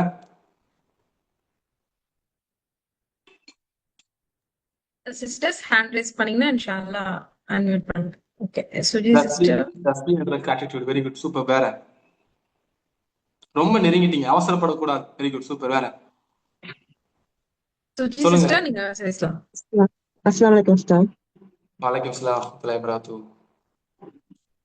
இதுல இருந்து என்ன தெரியுதுன்னா, ஒரு சமுதாயம் வந்து தானா மாறாத வரைக்கும் அல்லாஹ் வந்து இப்ப நம்மளா வந்து நம்ம தப்புல இருந்து வெளியே வராத வரைக்கும் அல்லாஹ் வந்து மாத்த மாட்டான்னு தெரியுது. ரெண்டாவது வந்து நம்ம பாவம் செஞ்சுட்டே இருக்கோம், அல்லாஹ் தண்டனை வந்து கொடுக்கறது இல்ல அப்படிங்கறதுனால நம்ம வந்து அந்த பாவத்துல கண்டினியூ பண்ணிட்டே இருக்கோம். அந்த எண்ணம் நமக்கு வர்றதில்ல. இப்ப நம்ம பாவம் செய்யறோம்னா அல்லாஹ் உடனே தண்டிக்கிறது இல்ல, அதுக்கு ஒரு தவணை வச்சிருக்கான். அதனாலயே வந்து மனிதன் வந்து அதிகமா பாவம் செய்யக்கூடியவனா இருக்கான். வெரி குட், சூப்பர், மாஷா அல்லாஹ், பாரக்கல்லாஹு ஃபீக். கிட்டத்தட்ட எல்லாருமே நெருங்கிட்டீங்க. ஒரு சிங்கிள் வேலையில சொல்லி இருந்துடலாம். நான் டோட்டல் கான்செப்டே அதை பத்தி தான் பேசிட்டு இருந்தேன். நெருங்கிட்டீங்க. வேற சமிகா சிஸ்டா, சமிகாவா?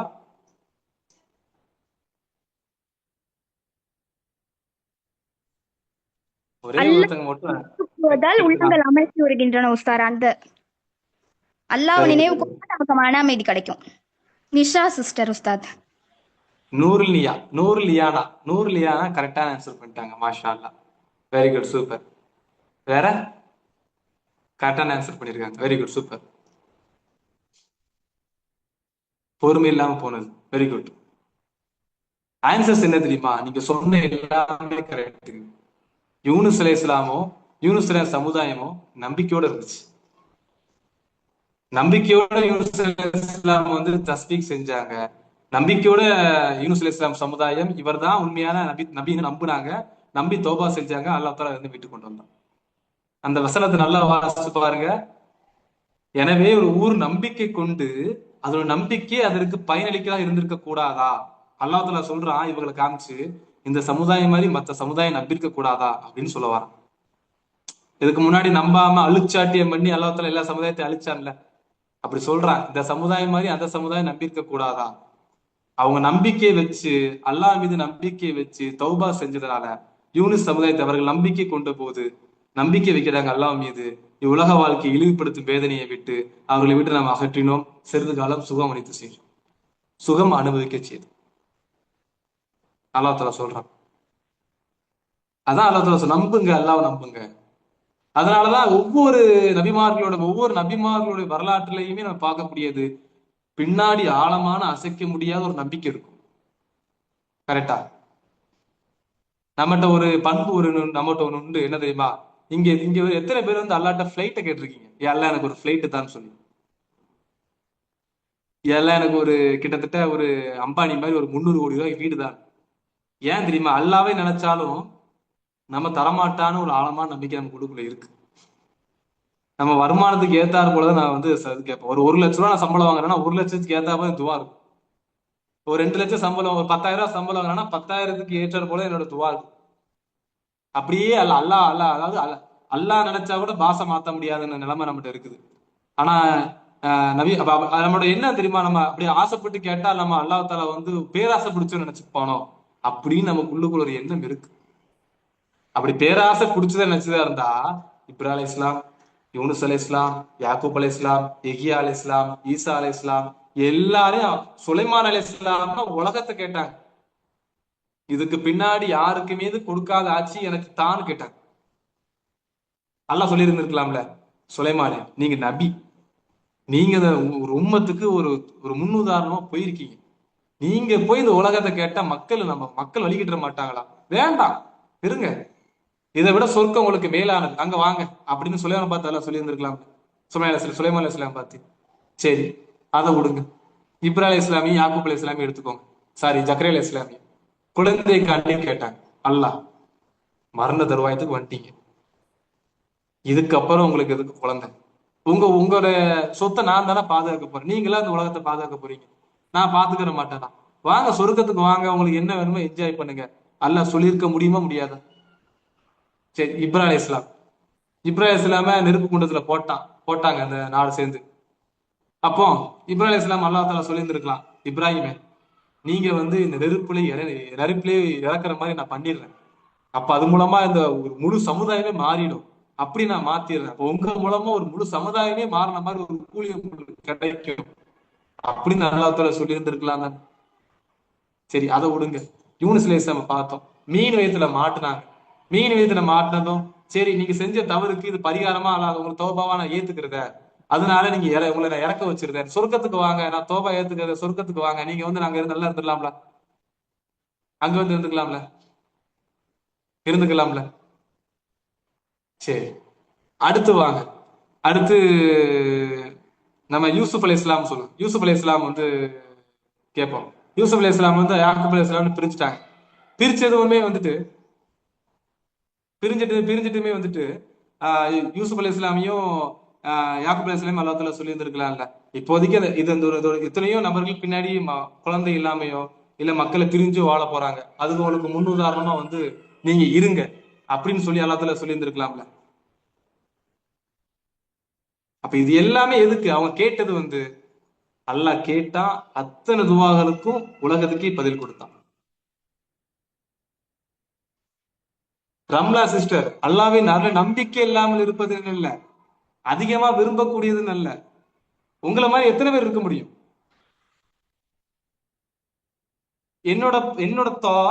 என்னோட தாட்டுவே உங்களுக்கு பொருந்துமா?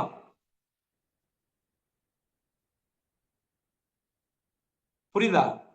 நான் யோசிக்கிற மாதிரி நீங்க யோசிப்பீங்களா? இல்ல நீங்க யோசிக்கிற மாதிரி நான் யோசிப்பேனா? இல்ல இங்க இருக்கக்கூடிய 66 நபர்களும் என்ன சேர்த்து 67 நபர்களும் ஒரே மாதிரி யோசிப்பாங்களா? முடியாது. அப்ப எனக்கான பிரச்சனைக்கு சொல்யூஷன்ஸ் எங்க வரும்? குர்ஆன்ல தேட முடியும். அப்போ இப்ப நீங்க சொல்றீங்க கரெக்டானவே, நான் வந்து அல்லாஹ்வே நம்பிக்கை இல்லாமலாம் இல்ல, நான் வந்து அதிகமா விரும்பக்கூடாது அப்படி நீங்க இருந்துட்டீங்க. சில பேர் நம்பிக்கை இல்லாம இருப்பானே, அப்ப அவனுக்கு என்ன சொல்யூஷன்? சில பேர் நம்பிக்கை இல்லாம கேட்காம இருப்பானே, அவனுக்கு என்ன சொல்யூஷன்? உலகத்தை விரும்ப கூடாதுன்னு எங்க இருக்கு குர்ஆன் சொன்னால?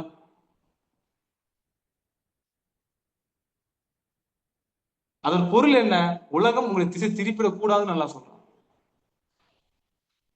மறுமையை விட்டு உலகம் உங்களை திசை திருப்பி விடக் கூடாது. உங்களோட எண்ணம் ஃபுல்லா மறுமையை நோக்கிதான் இருக்கணும். உலகத்துல வாழுங்கன்னு நல்லா சொல்றோம். நம்ம தவறா புரிஞ்சுக்கிட்டோம். உலகத்தை கேட்க கூடாதுன்னு அடிப்படை வாழ்க்கையை கூட நம்ம கேட்காம இருக்கோம். அப்ப அடிப்படை வாழ்க்கையை கூட கேட்க கூடாதுன்னு ஒண்ணு இருந்திருந்தா அதுக்கு தகுதியானவன் நபிமார்கள் தான். நம்ம அவங்களதான் முன்னுதாரணம்.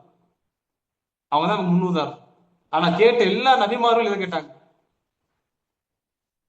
நம்மளை விட ஈமான்ல உச்சமானவங்க. கரெக்டா இல்லையா? ரசூலுல்லாஹ் சொன்னாங்க, யூசுப் அலைஹிஸ்ஸலாம வந்து ஒரு காவலாளி கூப்பிட்டு, அந்த காவலாளி என்ன அந்த இடத்துல நான் இருந்து என்ன கூப்பிட்டு இருந்தா நான் ஓடி இருப்பேன்னாங்க ரசூலுல்லாஹ். ஆனா யூசுப் அலைஹிஸ்ஸலாம் பொறுமையா இருந்தாங்க. அதோட அந்த அந்த அந்த பெண்ணோட நிலைமை என்னன்னு கேட்டதுக்கு அப்புறம் தான் யூசுப் அலைஹிஸ்ஸலாம் வெளியே வந்தாங்க. இப்ராஹிம் இஸ்லாம் வந்து, அல்லாவே நீ வந்து கியாமத்து நாள்ல உயிர் கொடுக்க போது எனக்கு தெரியும், ஆனா என் நப்சு வந்து அடங்க மடங்குது எப்படின்னு காட்டுன்னு சொன்னாங்க. அப்ப அல்லாஹ் தாலா எல்லாரும் தெரிஞ்ச செய்தா, பறவையை பிடிச்சு வளர்த்து மலை 4 மலையில ஏறி வச்சு ஒன்னாக்கி கொண்டாந்தான். அப்ப அதை சொல்லிட்டு நபி ஸல்லல்லாஹு அலைஹி வஸல்லம் சொன்னாங்க, இப்ராஹிம் அலைஹிஸ்ஸலாமே கேட்டாங்கன்னா நான் கேட்கறதுக்கு தகுதியானவன்னு சொன்னாங்க. அப்ப ஹசனுல் பஸ்ரி ரஹிமஹுல்லாஹ் சொல்லக்கூடியது என்னது? இந்த உலகத்தை ஜுஹூது சுய பற்றற்ற நிலை அப்படிங்கிறது உலகத்தை அனுபவிக்காதுன்னு இல்ல, இந்த உலகம் உங்களை பிடிச்சி இழுத்துடக்கூடாதுன்னு சொல்றாங்க ஹசனுல் பஸ்ரி ரஹிமஹுல்லாஹ். தாபியின்ல மிகப்பெரிய சிறந்த தாபியின், ரசூலுல்லாஹோட மனைவிமார்கிட்ட வளர்ந்தவர், நம்ம பேரண்டிங்ல பார்ப்போம். அதுக்குதான் அறிஞர்கள் அழகான ஒரு வார்த்தை சொல்லுவாங்க, உலக பற்றற்ற நிலை என்ன தெரியுமா? நீங்க சாப்பிடுறீங்க, சாப்பிடும் போது போதும்னு தோணுது, அதோட எந்திரிக்கிறீங்களே, அதான் பற்றற்ற நிலை. அதுக்காக நீங்க சாப்பிடாம இருக்கிறது பற்றற்ற நிலை இல்லை. நீங்க சொன்னக்கூடிய அந்த இதுக்கு தல்பியூஸ் இப்லீஸ் ஒரு புக்கை எடுத்து படிங்க. அதுல கிட்டத்தட்ட இந்த புரிதல் அந்த புரிதல் நம்ம தவறுன்னு சொல்ல வரல, இந்த புரிதலை நான் இப்னு ஜௌசி எந்த அளவுக்கு விளக்கியிருப்பாருன்னு தெரியும். பற்றற்ற நிலை, நம்ம பற்றற்ற நிலைன்னு சொல்லி சில பேர் அடிப்படை வாழ்க்கை இழந்து வாழ்றாங்க, குடும்பத்தை இழந்து வாழ்றாங்க. இப்படிதான் ஒரு கொள்கையே தனியா போயிடுச்சு, தல்பியூஸ் இப்லீஸ். இபாதத் இபாதத் இபாதத்னு சொல்லி எத்தனையோ குடும்பங்கள் நடுத்தரவுல இருக்கு. அல்லாஹ் அப்படி சொல்லியிருக்கானா? எனக்கு பெர்சனலா எனக்கு நல்லா எத்தனையோ ஃபேமிலிஸ் நான் பார்த்திருக்கேன். பெர்சனலா அவங்க குடும்பம் நம்மகிட்ட ஹெல்ப் கேட்பாங்க, சாப்பிடுறதுக்கு வழி இல்ல, கொஞ்சம் சாப்பாடுக்கு ஹெல்ப் தாங்க, ஹெல்ப் செய்யுங்கன்னு சொல்லுவாங்க. ஹஸ்பண்ட் என்ன கேட்டா, ஹஸ்பண்ட் இந்த மாதிரி அங்க போயிட்டாரு, அங்க இங்க போயிட்டாருன்னு சொல்லி. அப்ப இதான் இஸ்லாம் சொல்லுது. அப்ப அடிப்படை புரிதல் நம்ம புரிஞ்சுக்கணும். அப்போ தவக்குல், நடுநிலையான மார்க்கம், தவக்குலோட நில்லுங்க, தக்குவாவோட இருங்க. நம்ம பற்றற்ற நிலை நம்ம வந்து ஆசைப்படக்கூடாதுன்னு சொல்லிதான் நம்ம லோ செல்ஃப் எஸ்டீம் ஆக்கிக்கிட்டோம். ஆனா இந்த புரிதலை ஒரு குறிப்பிட்ட நபர்கள் புரிஞ்சு சரியான முறையில பயன்படுத்திட்டு இருக்கிறாங்க, சரியான அக்கீதா இல்லாம, நம்பிக்கை இல்லாம. இஸ்லாமிய பொற்காலம் படிச்சிருக்கீங்களா? நம்ம எடுத்து படிங்க, ஹிஸ்டரி எடுத்து படிங்க. தாத்தானியல் படையெடுப்புக்கு முன்னாடி இஸ்லாம் எப்படி இருந்துச்சுன்னு சொல்லி, அவங்க எல்லாம் எப்படி இருந்தாங்க, எப்படி இருந்துச்சு? ஒண்ணுமில்ல, ஒரு ஹிஸ்டரி படி நீங்க பாத்தீங்கன்னா கிட்டத்தட்ட ஒரு 400-500 வருஷத்துக்கு முன்னாடி செஞ்சு வச்சிருந்த ஒரு இன்ஃப்ராஸ்ட்ரக்சர் தான் இன்னும் இருக்கு.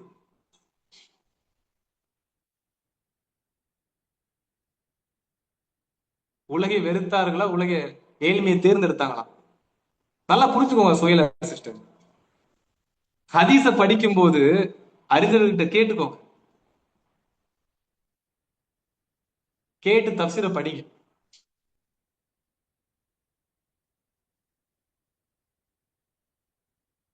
ஆமா, மனசுங்கிறது நம்ம மீறிதான் வரும். ஓகேங்களா? இன்ஷா அல்லாஹ் இதை வந்து நம்ம டீட்டெயிலா பார்க்கலாம். அப்ப இந்த வசனம் உங்களுக்கு புரிஞ்சதுல, இந்த டீட்டெயிலா புரிஞ்சதுல, இதெல்லாம் புரிஞ்சது இது வரைக்கும்? Yes or no? ஆமாவா இல்லையா?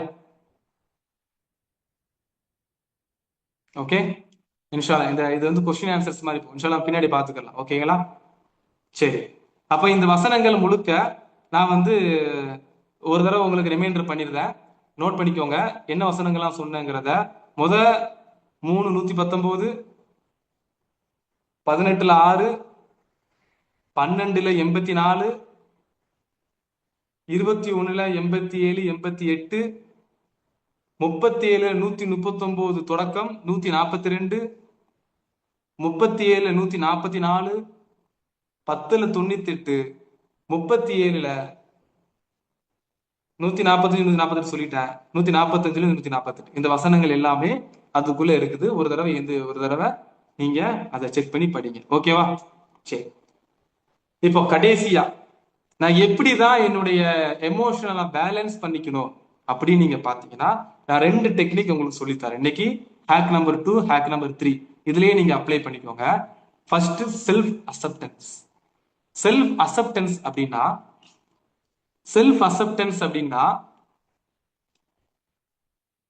முதல்ல நான் ஒத்துக்கிறணும் என் லைஃப்ல ஒரு பிரச்சனை இருக்குங்கிறது.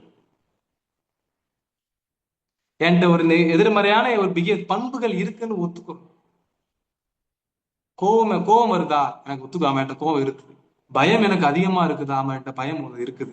எனக்கு பதட்டம் அதிகமா இருக்குதாம பதட்டம் என்கிட்ட இருக்குது. அதுல மாத்திக்கிறணும். மாற்றத்துக்கான முதல் படியே என்கிட்ட இருக்கக்கூடிய பிரச்சனையை ஒத்துக்கிறது. இதனை ஏன் நான் அப்படி திரும்ப திரும்ப சொல்றேன்னா, என்கிட்ட கவுன்சிலிங் வரக்கூடிய அவங்கள ஒத்துக்க வைக்கிறதுக்குள்ள எனக்கு ஒரு பெரிய டாஸ்காவே இருக்கும். ஒத்துக்கவே மாட்டாங்க கடைசி வரைக்கும். எல்லாரும் இல்ல, ஒரு சில கிளைண்ட் ஒத்துக்கவே மாட்டாங்க. நான் எப்படிப்பட்டது தெரியுமா? நான் குரான் ஓதுருவேன், நான் வந்து 5 நேரம் தொழக்கூடியவன், நான் திக்ர் செய்யக்கூடியவன், எனக்கெல்லாம் அந்த பிரச்சனையே கிடையாது, நீங்க சும்மா சொல்றீங்க அப்படின்னு சொல்லிட்டு, சரி நான் சும்மா சொல்றதாவே இருக்கட்டும், அப்பயே நீங்க என்கிட்ட வந்தீங்கன்னு கேட்டா உனக்கு ஆன்சர் பண்ண மாட்டேன். அப்போ குரான் ஓதுனா, திக்ர் செஞ்சு, தொழுகை எல்லாமே கரெக்டா பண்றாரு. அப்படி இருந்து ஒரு மன அழுத்தம் உருவாகுதுன்னா, அவருடைய நம்பிக்கை பிலீஃப் சிஸ்டத்துல ஒரு சில பிரச்சனை இருக்கும். அதை சரி செஞ்சுட்டாலே சரியாயிடும். அதுக்காக ஹோல் பிலீஃபை நம்ம தப்புன்னு சொல்ல முடியாது. எப்படி ஒரு பக்காவா இருக்கும், என்ன பைக் எடுத்திருப்பீங்க, பைக் சூப்பரா இருக்கும், இன்ஜின் பக்கா வேலை செய்யும், ஆனா டயர்ல கொஞ்சம் ஏர் இருக்கு. ஏர் அடைச்சிட்டோம்னா அந்த பைக் கரெக்டா போவாதா? ஏர் கொஞ்சம் கம்மியா இருக்கும் வீல்ல. அப்ப ஏர் அடைச்சிட்டா பைக் கரெக்டா போயிடும். அப்ப அந்த ஏர் அடைக்கிற வேலையை தான் நம்ம பார்க்கணும். நான் என் பைக் சூப்பரா இருக்கு, என் பைக் நல்லா இருக்கு, நீ சும்மா சொல்றீங்க, ஏரெல்லாம் அடைக்க வேண்டிய அவசியம் இல்லைன்னு சொல்லிக்கிட்டே இருந்தா அந்த ஏர் இல்லாத டயர்ல தான் வாழ்க்கையை ஓட்டிக்கிட்டு இருக்கணும்.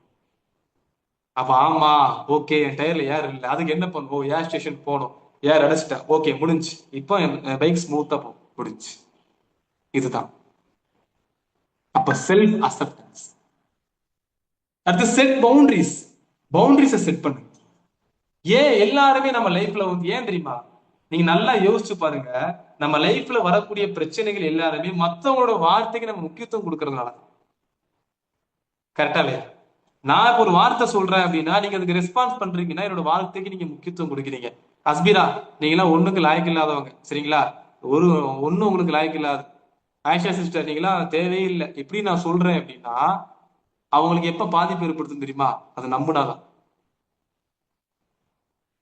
எனக்கு செட் பவுண்டரிஸ், என்னோட லைஃப் செட் பவுண்டரிஸ் வேணும். ஓகே, நான் ஜாயிண்ட் ஃபேமிலியில வாழ்றேன், கரெக்ட், என்னால ஜாயிண்ட் ஃபேமிலியில தான் வாழ முடியுது, வாழுங்க, பிரச்சனை இல்லையே. மத்தவங்களுடைய விமர்சனத்தை நம்ம ஏன் ஏத்துக்கணும்னு நான் கேட்கிறேன். இப்ப நான் ஒரு சொல்றேன், என்ன சொல்றேன்? சுயலா சிஸ்டர், உங்களால முடியாதுன்னு சொல்றேன். நான் முடியாதுன்னு சொல்றத அவங்க எப்ப தெரியுமா அதை உண்மைப்படுத்துவாங்க? நான் சொல்றத நம்பினாதான் உண்மைப்படுத்துவாங்க. நீ என்னன்னாலும் சொல்லிட்டு போங்க, எனக்கு பிரச்சனை இல்லை, என்னோட காரியத்தை நான் முடிச்சு காட்டுவேன் அவங்க நின்னாங்கன்னா என்னுடைய வார்த்தை ஜஸ்ட் வேர்டு தான். அது பிலீவா மாறாத வரைக்கும் பிரச்சனையே இல்லை. நம்ம ஏன் நிறைய பாருங்க, நம்ம லைஃப்ல சுத்தி இருக்கிற எல்லா பீப்புள்ஸுமே போற வாரது சும்மா ஈரான் இஸ்ரேல் பிரச்சனை எல்லாம் உள்ள கொண்டு வந்து மண்டையை போட்டு குழப்பிட்டு இருப்போம்.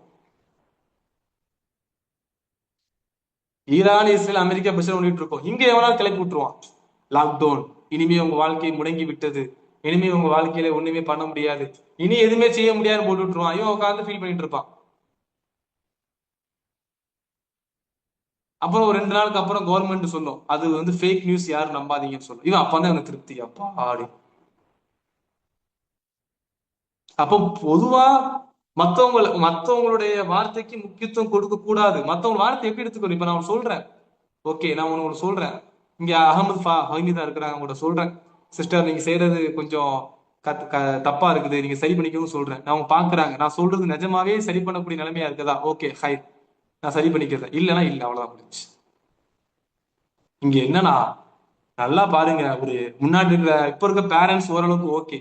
இதுக்கு போன ஜெனரேஷன் பேரண்ட்ஸ் எல்லாம் 10th ஒரு மார்க் கம்மி ஆயிடுச்சுன்னா பையனுக்கு, அவன் ஃபியூச்சரு, அவனோட மேரேஜ் லைஃப், டெத் வரைக்கும் யோசிச்சிருவாங்க. 60 வயசு வரைக்கும் யோசிச்சுட்டு போயிடுவாங்க. அவ்வளவுதான், அவனுக்கு மார்க் போச்சு, இனிமே நீ என்ன செய்ய போற, நீ வாழ்ந்து வேஸ்ட், ஒரு பிரயோஜனம் இல்ல, அந்த பிரயோஜனம் இல்ல, இந்த பிரயோஜனம் சொல்லி சொல்லி சொல்லி சொல்லி சொல்லி யோசிச்சு கடைசி ஹார்ட் பிரச்சனை வரதான் மிச்சம். அப்ப அதே மாதிரிதான் செட் பவுண்டரிஸ். மத்தவங்களுடைய விஷயங்களுக்கு நம்ம அதிகமா முக்கியத்துவம் கொடுப்போம். நேத்து என்னோட ஃப்ரெண்டு ஒருத்தன் சண்டை போட்டு நிக்கிறான். ஃப்ரெண்டுன்னு சொல்றோட ரிலேஷன் வச்சுக்கோங்க, சண்டை போடுறான். என்ன சண்டை போடுறான் தெரியுமா? வீட்டுல ஒரு இஷ்யூஸ், அவனுக்கு ஒரு அலைன்ஸ் பார்த்துட்டு இருக்கிறான்னு வச்சுக்கோங்களேன். அலைன்ஸ் பார்த்துட்டு இருக்கிறாங்க. அந்த அலைன்ஸ் பாக்குறதுல கொஞ்சம் முன்ன பின்ன ஆகுது. அந்த பொண்ணோட அப்பா ஃபாரின்ல இருக்கிறாரு. அவர் வர்றது கொஞ்சம் டைம் ஆகுது. டைம் ஆகும்போது ஒரு மாசம் போருங்கன்னு சொல்றாங்க. கிட்டத்தட்ட ஒரு மாசம் தான் அவன் சண்டை போடுறான். எப்படி ஒரு மாசம்? நான் எவன்ட்டமா மத்தவன்ட்ட நான் எப்படி சொல்லுவேன்? அவன்கிட்ட நான் என்ன சொல்லுவேன்? இவன்ட்ட நான் என்ன சொல்லுவேன்? வரவங்கள என்ன கேட்டுட்டு இருக்கிறான், அவன் போற வரலாம் என்ன கேட்கிறேன், ஓன்ட்ட நான் என்ன சொல்லுவேன், என்னோட பாஸ் நான் என்ன சொல்லுவேன் அப்படின்னு சண்டை. எனக்கு அதெல்லாம் தெரியாது, எனக்கு இப்பவே இது பண்ணி விடுங்க. ஒரு மாசம். ஆனா அவனோட எண்ணங்கள் முழுக்க எங்க இருக்குதுன்னா, அடுத்தவன் எது சொல்லுவான்னு அதுதான். இப்ப புரிய வச்சு அடுத்தவன் சொல்றவன் சொல்லத்தான் செய்வான். இன்னைக்கு சொல்லிட்டு நாளைக்கு சொல்லுவான், கொஞ்சம் பொறுத்திருக்க கூடாதாப்பா, என்னப்பா நீனு படிச்ச பையன் தானே, கொஞ்சம் பொறுத்திருக்க கூடாதா அப்படின்னு சொல்லுவான். ஆமாவா இல்லையா? இன்னைக்கு ஒருத்தர் சொல்ற பேச்சு கேட்டுருவோம், மனசுல போட்டு போட்டு போட்டு போட்டு வச்சு மத்தவங்க சொல்ற விமர்சனத்தை உள்ளத்துல ஏத்தி ஏத்தி ஏத்தி அப்படியே வச்சிருப்போம். கடைசியில ஒரு ஒரு ஒரு 2 வருஷத்துக்கு அப்புறம் நம்மளே வேணா பாப்பாவை சொல்லுவாரு, அவரே எவன் எவன் சொல்லி நமக்கு இந்த பிரச்சனை வந்துச்சு அவனே வருவான். கொஞ்சம் உடம்ப பாத்துருக்க கூடாதா? என்ன நீங்க நீங்க சொன்ன அன்னைக்கு நான் சும்மா சொன்னேன், அதெல்லாமா பெருசா எடுத்துக்கிறது அப்படின்ட்டு போயிடும். அடங்கொய்யால, நீ சொன்னதை தாண்டா நான் இவ்வளவு நாள் யோசிச்சு யோசிச்சு அவன் உடம்பே போச்சு அப்படிமோ. அப்போ செட் பவுண்டரிஸ், உங்களுக்குன்னு ஒரு பவுண்டரி செட் பண்ணு. யாராவது விமர்சனம் வரும், விமர்சனம் இல்லாம சித்திக் உண்மையாளர், இவரை போன்ற மனிதரே இல்ல அப்படின்னு பாராட்டிட்டு இருந்த ரசூல்லாவத்தா ஹக்கை எடுத்து வச்சதும் அடி. இந்த இந்த மலைக்கு பின்னாடி ஒரு படம் உங்களை தாக்குதுன்னு சொன்னா நம்புவீங்களா? கண்டிப்பா நம்புவோம். அப்படி சொன்ன அந்த மக்கள் அடுத்த கனவே மாறினாங்க, ரசூல்லாவுக்கு எதிரியா மாறும். இப்போ விமர்சனங்கள் வரத்தான் செய்யும்.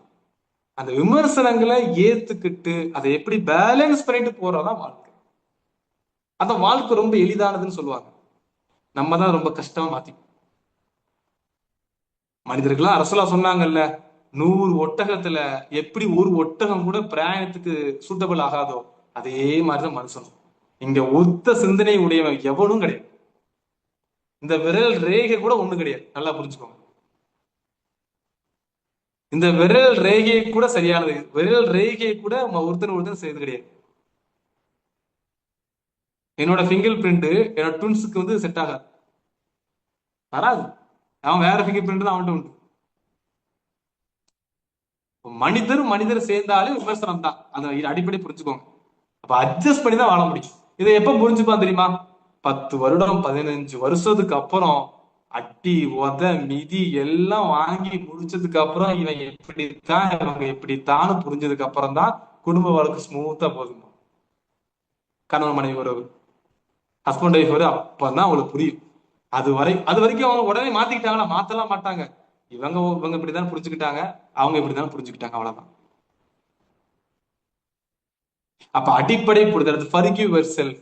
உங்களுடைய செல்ஃபை ஃபர்கிவ் பண்ணுங்க. யாருமே, அல்லாஹ் குர்ஆன்லயே சொல்றான், நீங்க பாவம் செய்யலைன்னா உங்களை அழிச்சிட்டு பாவம் செய்யக்கூடிய சமுதாயத்தை உருவாக்குவேன், அந்த சமுதாயம் பாவம் செய்யும், அந்த சமுதாயம் பாவம் செஞ்சு பாவம் மன்னிப்பு கேட்கும், நான் மன்னிக்கவும் செய்யறேங்கிறான். அதுக்காக பாவத்தை தூண்டக்கூடாது, பாவத்தை தூண்டுறதுக்காக அந்த வசனம் இல்லை.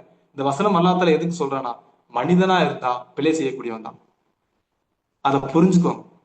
ஏன்னா நிறைய கிளைண்ட் வருவாங்க, நல்ல மார்க்கத்துல ரொம்ப ஈடுபாடோட இருப்பாங்க. ஆனா அவங்க மன ரீதியான பாதிப்புல அப்படி பாதிச்சிருப்பாங்க. கேட்டு பார்த்தா அன்னைக்கு நான் ஒரு தவறு செஞ்சுட்டேன் அப்படி இந்த கில்ட் ஃபீல் இன்னும் இருக்கும். அப்ப அல்லாஹ் மன்னிக்க கூடியவன். நீங்க தௌபா செஞ்சு மீண்டு வந்து அந்த தவறு இனிமே திரும்ப போக மாட்டேன்னு உறுதியா நில்லுங்க. அல்லாஹ் மன்னிச்சிருவான், மன்னிக்க போதுமானவன். அப்ப கில்ட் ஃபீல், நம்ம ஒரு தவறு செஞ்சுட்டோம், மறுமையில நல்லா விசாரிப்பானே, பயம் இருக்கணுமான பயம் இருக்கணும், மாற்று கருத்து இல்லை. ஆனா என் வாழ்க்கையிலே முடைக்கிற கூடாது, அப்படியே நான் ஒதுங்கிடக்கூடாது. நான் நல்ல வேலை பார்த்துட்டு இருக்கிறேன், ஒரு நல்ல வேலை பார்த்துட்டு இருக்கிறேன், நான் பாவத்தை நினைச்சு தனிமையில அழுகிறேன், நல்ல பழக்கம். ஆனா நான் பாவத்தை மட்டும்தான் நினைச்சுக்கிட்டு இருக்கிறேன், என் வேலை அடிப்படை வாழ்க்கையை விட்டுருதேன், என் வேலையை விட்டுருதேன், மன நிம்மதியை விட்டுருதேன், குடும்பத்தை விட்டுருதேன்னா அப்ப அந்த கில்ட் ஃபீல் அந்த அளவுக்கு கொண்டு போடும். 4வது கிராட்டிடியூட் பிராக்டிஸ், நன்றி செலுத்தக்கூடியது. இங்க நல்லா புரிஞ்சுக்கோங்க, மனிதன் நன்றி கெட்ட குணம் மனிதன்கிட்ட இருக்கும். அதை நல்லா புரிஞ்சுக்கோங்க. இங்க தேவையில்லாத நபர்கள் யாருமே கிடையாது. ஒவ்வொருத்தரும் ஒவ்வொரு நேரங்களையும் தேவையுடைய நபர்கள் தான். அந்தந்த நேரங்கள்ல அந்தந்த காலங்கள்ல அவங்க நமக்கு தேவையுடையவங்களா இருந்திருப்பாங்க. அவங்களை விட பெட்டர் ஆப்ஷன்ஸ் கிடைச்சதுமே நம்ம இவங்களை மறந்துடுவோம். இதான் ரியாலிட்டி.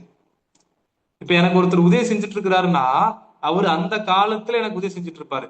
அவரை விட பெட்டரா அவர் எனக்கு கிடைச்சதுமே இவருக்கு கொடுக்க வேண்டிய ப்ரியாரிட்டியை நான் கொடுக்க தவறுவேன். இவருக்கு கொடுக்க வேண்டிய விஷயத்தை கொடுக்க தருவேன். காரணம், எனக்கு இதை விட பெட்டரா அவனுக்கு கிடைச்சிருச்சு. அப்ப இவட நன்றி கெட்ட தரத்தை காட்டு. அப்ப ஒவ்வொரு காலத்திலையும் ஒவ்வொரு நேரத்திலையுமே நமக்கு தேவையான மனிதர்கள் வருவாங்க. எல்லாரிடையுமே நன்றி உணர்வோடு இருக்கும். கரெக்டிவ் பிராக்டிஸ்ங்கிறது நம்ம அடுத்த 7 days நம்ம வரக்கூடிய அந்த பிராக்டிசஸ் நம்ம பண்ணுவோம். ரொம்ப அற்புதமான ஒரு இதா இருக்கும். ஹேக் 3 சொல்லக்கூடியது சிம்பிளா உங்களுக்கு நான் சொல்லிடுறேன். கான்ஃபிளிக்ட் ரிசொல்யூஷன்ஸ். ஒரு ப்ராப்ளம் உங்களுக்கு வருது அப்படின்னா இந்த விஷயத்தை நீங்க போட்டு பாருங்க. சொல்யூஷன் ஏ, சொல்யூஷன் பி, சொல்யூஷன் சி அப்படின்னு சொல்லுவாங்க. அடுத்த ஸ்லைடு சொல்யூஷன் ஏ, சொல்யூஷன் பி, சொல்யூஷன் சி சொல்லுவாங்க. முதல் சொல்யூஷன் சி. ஒரு பிரச்சனை வருதுன்னா நான் இந்த பிரச்சனை குறித்து என்ன, உதாரணமா கணவன் மனைவிக்கு ஒரு பிரச்சனை வருதுன்னு வச்சுக்கோங்களேன். நான் ஏ கணவன், பி மனைவி, சி வந்து 2 பேத்துக்கும் நான் 2 பேருக்குள்ள நடுநிலையான ஒண்ணு, நடுநிலையான ஒரு ஒரு நல்ல நம்ம வெல்விஷர்னு வச்சுக்கிற வேண்டியதான். அப்ப சொல்யூஷன் ஏ, இந்த பிரச்சனை குறித்து நான் என்ன நினைக்கிறேன் அப்படின்னு என் தரப்பு நியாயத்தெல்லாம் சொல்யூஷன் ஏல எழுதணும். அப்ப நீங்களே யோசிக்கணும். சொல்யூஷன் பி, உங்க மனைவி இந்த பிரச்சனை குறித்து என்னெல்லாம் நினைப்பாங்க, இல்ல கணவன் இந்த பிரச்சனை குறித்து அவர் என்னெல்லாம் நினைச்சிருக்க வாய்ப்பு இருக்கு அப்படி எழுதுங்க. சொல்யூஷன் சி, நீங்களே யோசிங்க. இந்த 2 பிரச்சனையுமே ஒரு தேர்ட் பர்சனை வச்சு அவங்க அந்த சொல்யூஷன்ஸ்க்கு இந்த பிரச்சனைக்கு சொல்யூஷன் சொன்னா எப்படி சொல்லுவாங்கன்னு எழுது பாருங்க. You get access. ஏன்னா நம்ம மத்தவங்களுக்கு எல்லாம் பெரிய தீர்ப்புலாம் சொல்லுவோம், மத்தவங்களுக்கு எல்லாம் பிரமிக்கிற அளவுக்கு எல்லாம் தீர்ப்பு சொல்லுவோம், நம்ம இதுல போட்ட விட்டுருவோம். காரணம், நம்ம விஷயங்களை வெளியில இருந்து பாக்குறது கிடையாது, நம்மளோட சிம்பத்திய வச்சு பார்த்துப்போம். மத்தவன விஷயத்துக்குலாம் நம்ம அழகா ஆன்சர்ஸ் பண்ணுவோம். இப்படி பண்ணு, அப்படி பண்ணு, அப்படி பண்ணு, இப்படி பண்ணும். ரொம்ப ஆச்சரியமா இருக்கும். சில பேர் உட்காந்து பேசுவாங்க, இதெல்லாம் ஒரு பிரச்சனையா, இதுக்கெல்லாம் போட்டு கவலைப்பட்டு இருக்கிற, வாழ்க்கை தான் அப்படிதான் பாங்க. டக்குன்னு மறுநாள் அவங்க உட்காந்து ஃபீல் பண்ணிட்டு இருப்பான். ஆனா நீ தாண்டா நாளைக்கு வாழ்க்கைலாம் அப்படியா, பிரச்சனைலாம் ஃபேஸ் பண்ணணும், நம்மளா பிரச்சனையை பார்க்கணும்னு சொன்னா இப்ப நீ பிரச்சனை வந்துட்டு இருக்க. இல்ல எனக்கு பிரச்சனை, எனக்கு அந்த பிரச்சனை வந்துருச்சு. அப்ப எனக்கு பிரச்சனை வந்தாலும் அந்த பிரச்சனையை நான் எப்படி வெளியே இருந்து பாக்குறேன், அப்பதான் எனக்கு ஒரு ஆக்சஸ் கிடைக்கும். பெரும்பாலான கணவன் மனைவி ஒரு பிரச்சனை என்ன, ஈகோ. நான் குறைஞ்ச வரேன், நீ வரைய. கணவனுக்கு மனைவி எதிர்பார்க்கறது, மனைவி கணவன் எதிர்பார்க்கறது. அப்ப 2 பேருமே கொஞ்சம் இருந்து அவங்க தரப்புல இருந்து யோசிக்க ஆரம்பிச்சிட்டாலே போதும். என்னோட ஒரு நண்பர் ஒருத்தர் இருக்காரு, அவன் மத்தவன் தரப்புல இருந்து யோசிக்கவே மாட்டான். இப்படிதான் என்ன நீங்க சொன்னாலும் கேன்சல் பண்ணுவான். இது புத்திசாலித்தனம் நினைச்சிட்டு இருக்கிறாங்க, அது வந்து ஒரு கேடு. நீங்க எப்படி சொன்னாலும் தப்பு ஒத்துக்கவே மாட்டான். டேய் என்னடா ரூப் மாத்தி போட்டுட்ட, இல்ல ஜி அது நான் வந்து பார்க்கும்போது கொஞ்சம் ஜூம் ஆயிடுச்சு, போன் ஆஃப் ஆயிடுச்சு, இல்ல அதை பார்க்கல, நெட் ஸ்லோ ஆயிடுச்சு. ஆனா அவன் நல்லா பார்த்துட்டு தான் இருப்பான், நம்ம பின்னாடி இருந்து பார்த்தா நல்லா தெரியும், பார்த்துட்டு தான் இருப்பான். வாட்ஸ்அப் யூஸ் பண்றது வேற ஏதாவது பார்த்துட்டு சொல்ல மாட்டான், இல்ல வாட்ஸ்அப் யூஸ் பண்ணிட்டேன் அதனாலதான் கொஞ்சம் கவனிக்கல, சொல்லவே மாட்டான். இது குடும்ப வாழ்க்கையிலையும் பார்த்து. அப்ப அந்த ஹேக் நம்பர் 3, நான் வந்து ஹேக் நம்பர் 3 உங்களை குரூப்ல அப்லோட் பண்ணலாம்னு நினைச்சேன், நான் சொன்னா புரியாதுங்கிறதுக்காக தான் இதுலயே சொல்லியாச்சு. ஸோ இந்த முறைகள்ல நீங்க சொல்யூஷன் ஏ, சொல்யூஷன் பி, சொல்யூஷன் சி அப்படிங்கிற முறையை நீங்க பார்த்துக்கலாம். கடைசியா ஒண்ணு அதை சொல்றதுக்கு முன்னாடி எக்ஸ்ட்ரா ஒரு 5 minutes எடுத்துக்கலாமா, முடிச்சுக்கலாமா? ஒரே ஒரு விஷயத்த மட்டும் சொல்லணும். எக்ஸ்ட்ரா முடிச்சுக்கலாமா? ஒரு 5 minutes மட்டும் போதும். ஆல்ரெடி ஒரு 5 minutes ஆயிடுச்சு. எடுத்துக்கலாமா இல்ல முடிச்சுக்கலாமா?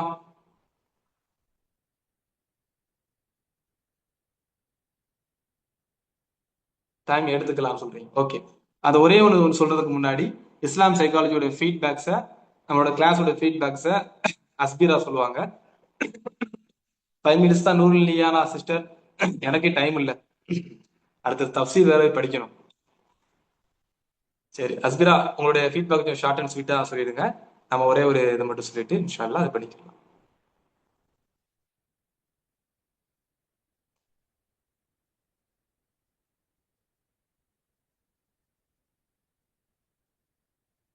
ஹலோ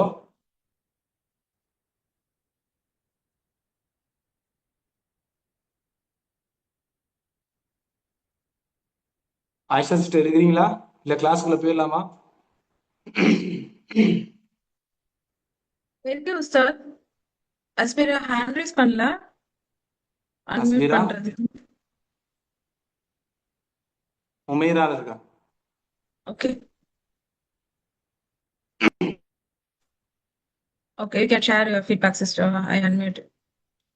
அஸ்ஸலாமு அலைக்கும் வரஹ்மத்துல்லாஹி வபரகாத்துஹு. கேக்குதா? Yeah, voice is audible. Okay, அல்ஹம்துலில்லாஹ். இன்னைக்கு இல்முனூர் அகாடமியில நான் படிச்சுட்டு இருக்கிற இஸ்லாமிக் சைக்காலஜி கிளாஸ்ல என்னுடைய அந்த எக்ஸ்பீரியன்ஸை ஷேர் பண்றதுல நான் ரொம்ப ஹாப்பி. குறிப்பா இந்த கிளாஸ்ல எங்களுடைய உஸ்தாத் அப்துல் அசீஸ் அவங்க எங்களுடைய இந்த பாடங்களை கொண்டு போற அந்த விதம் வந்து ரொம்பவே சிறப்பான ஒரு விதமா இருக்கு. இந்த வகுப்பினுடைய சிறப்பம்சம் என்ன அப்படின்னா, இது வந்து வெறும் தத்துவங்களை மட்டும் பேசாம, ஏன்னா சைக்காலஜி அப்படின்னாலே வெஸ்டர்ன் ஸ்டைல்ல வந்துட்டு நிறைய தத்துவமா இருக்கும். அது பேசாம முழுக்க முழுக்க குரான் மற்றும் சுன்னாவுடைய ஆதாரமான செய்திகளை அடிப்படையா வச்சு இந்த கிளாஸ் வந்து கட்டமைச்சிருக்காங்க. ஸோ இப்படி இருக்கிறனால எங்களுடைய அந்த ஒரு ஈமானுடைய பலத்துக்குமே அது காரணமா இருக்கு. ஏன்னா இது ஆதாரமான செய்திகளை மட்டுமே கொண்ட ஒரு வகுப்பா இருக்கிறனால. ஆக்சுவலி இந்த கிளாஸ்ல நிறைய டாபிக்ஸ் பேசப்பட்டாலும் 2 விஷயங்கள் வந்து என்னுடைய வாழ்க்கையில பெரிய ஒரு மாற்றத்தை ஏற்படுத்துருச்சு அப்படின்னு சொல்லலாம்.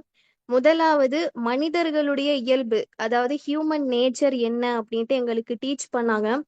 ஸோ பொதுவாகவே வந்து மனிதர்கள் ஒவ்வொருத்தவங்களும் ஒவ்வொரு இயல்புடையவங்க அப்படிங்கிறத நம்ம குரான் வெளிச்சத்துல, ஏன்னா மனிதர்களை படைச்சது அல்லாஹ். அப்போ ஒரு படைப்பாளனுக்கு தான் அந்த படைப்பினுடைய இயல்பு தெரியும். அப்ப குரான்ல அல்லாஹ் மனிதர்களுடைய இயல்பு பத்தி சொல்லியிருக்கான். இந்த மாதிரியான இயல்பெல்லாம் இருக்காங்க அப்படின்ட்டு நம்ம குரான் வெளிச்சத்துல அது சைக்காலஜிக்கல் ரீதியா பார்க்கும்போது எனக்கு இப்பெல்லாம் வந்து சில பேருடைய நடத்தைகளை பார்த்து எனக்கு வந்து எரிச்சல் ஆகுறது கிடையாது. ஏன்னா வந்து இது அவங்களுடைய இயல்பு தான் அப்படிங்கிறத உணர்ந்து அவங்கள வந்து அந்த இயல்போட அப்படியே ஏற்றுக்கொள்ளக்கூடிய அந்த மனப்பக்குவம் வந்து எனக்கு கிடைச்சிருக்கு. அல்ஹம்துலில்லாஹ்.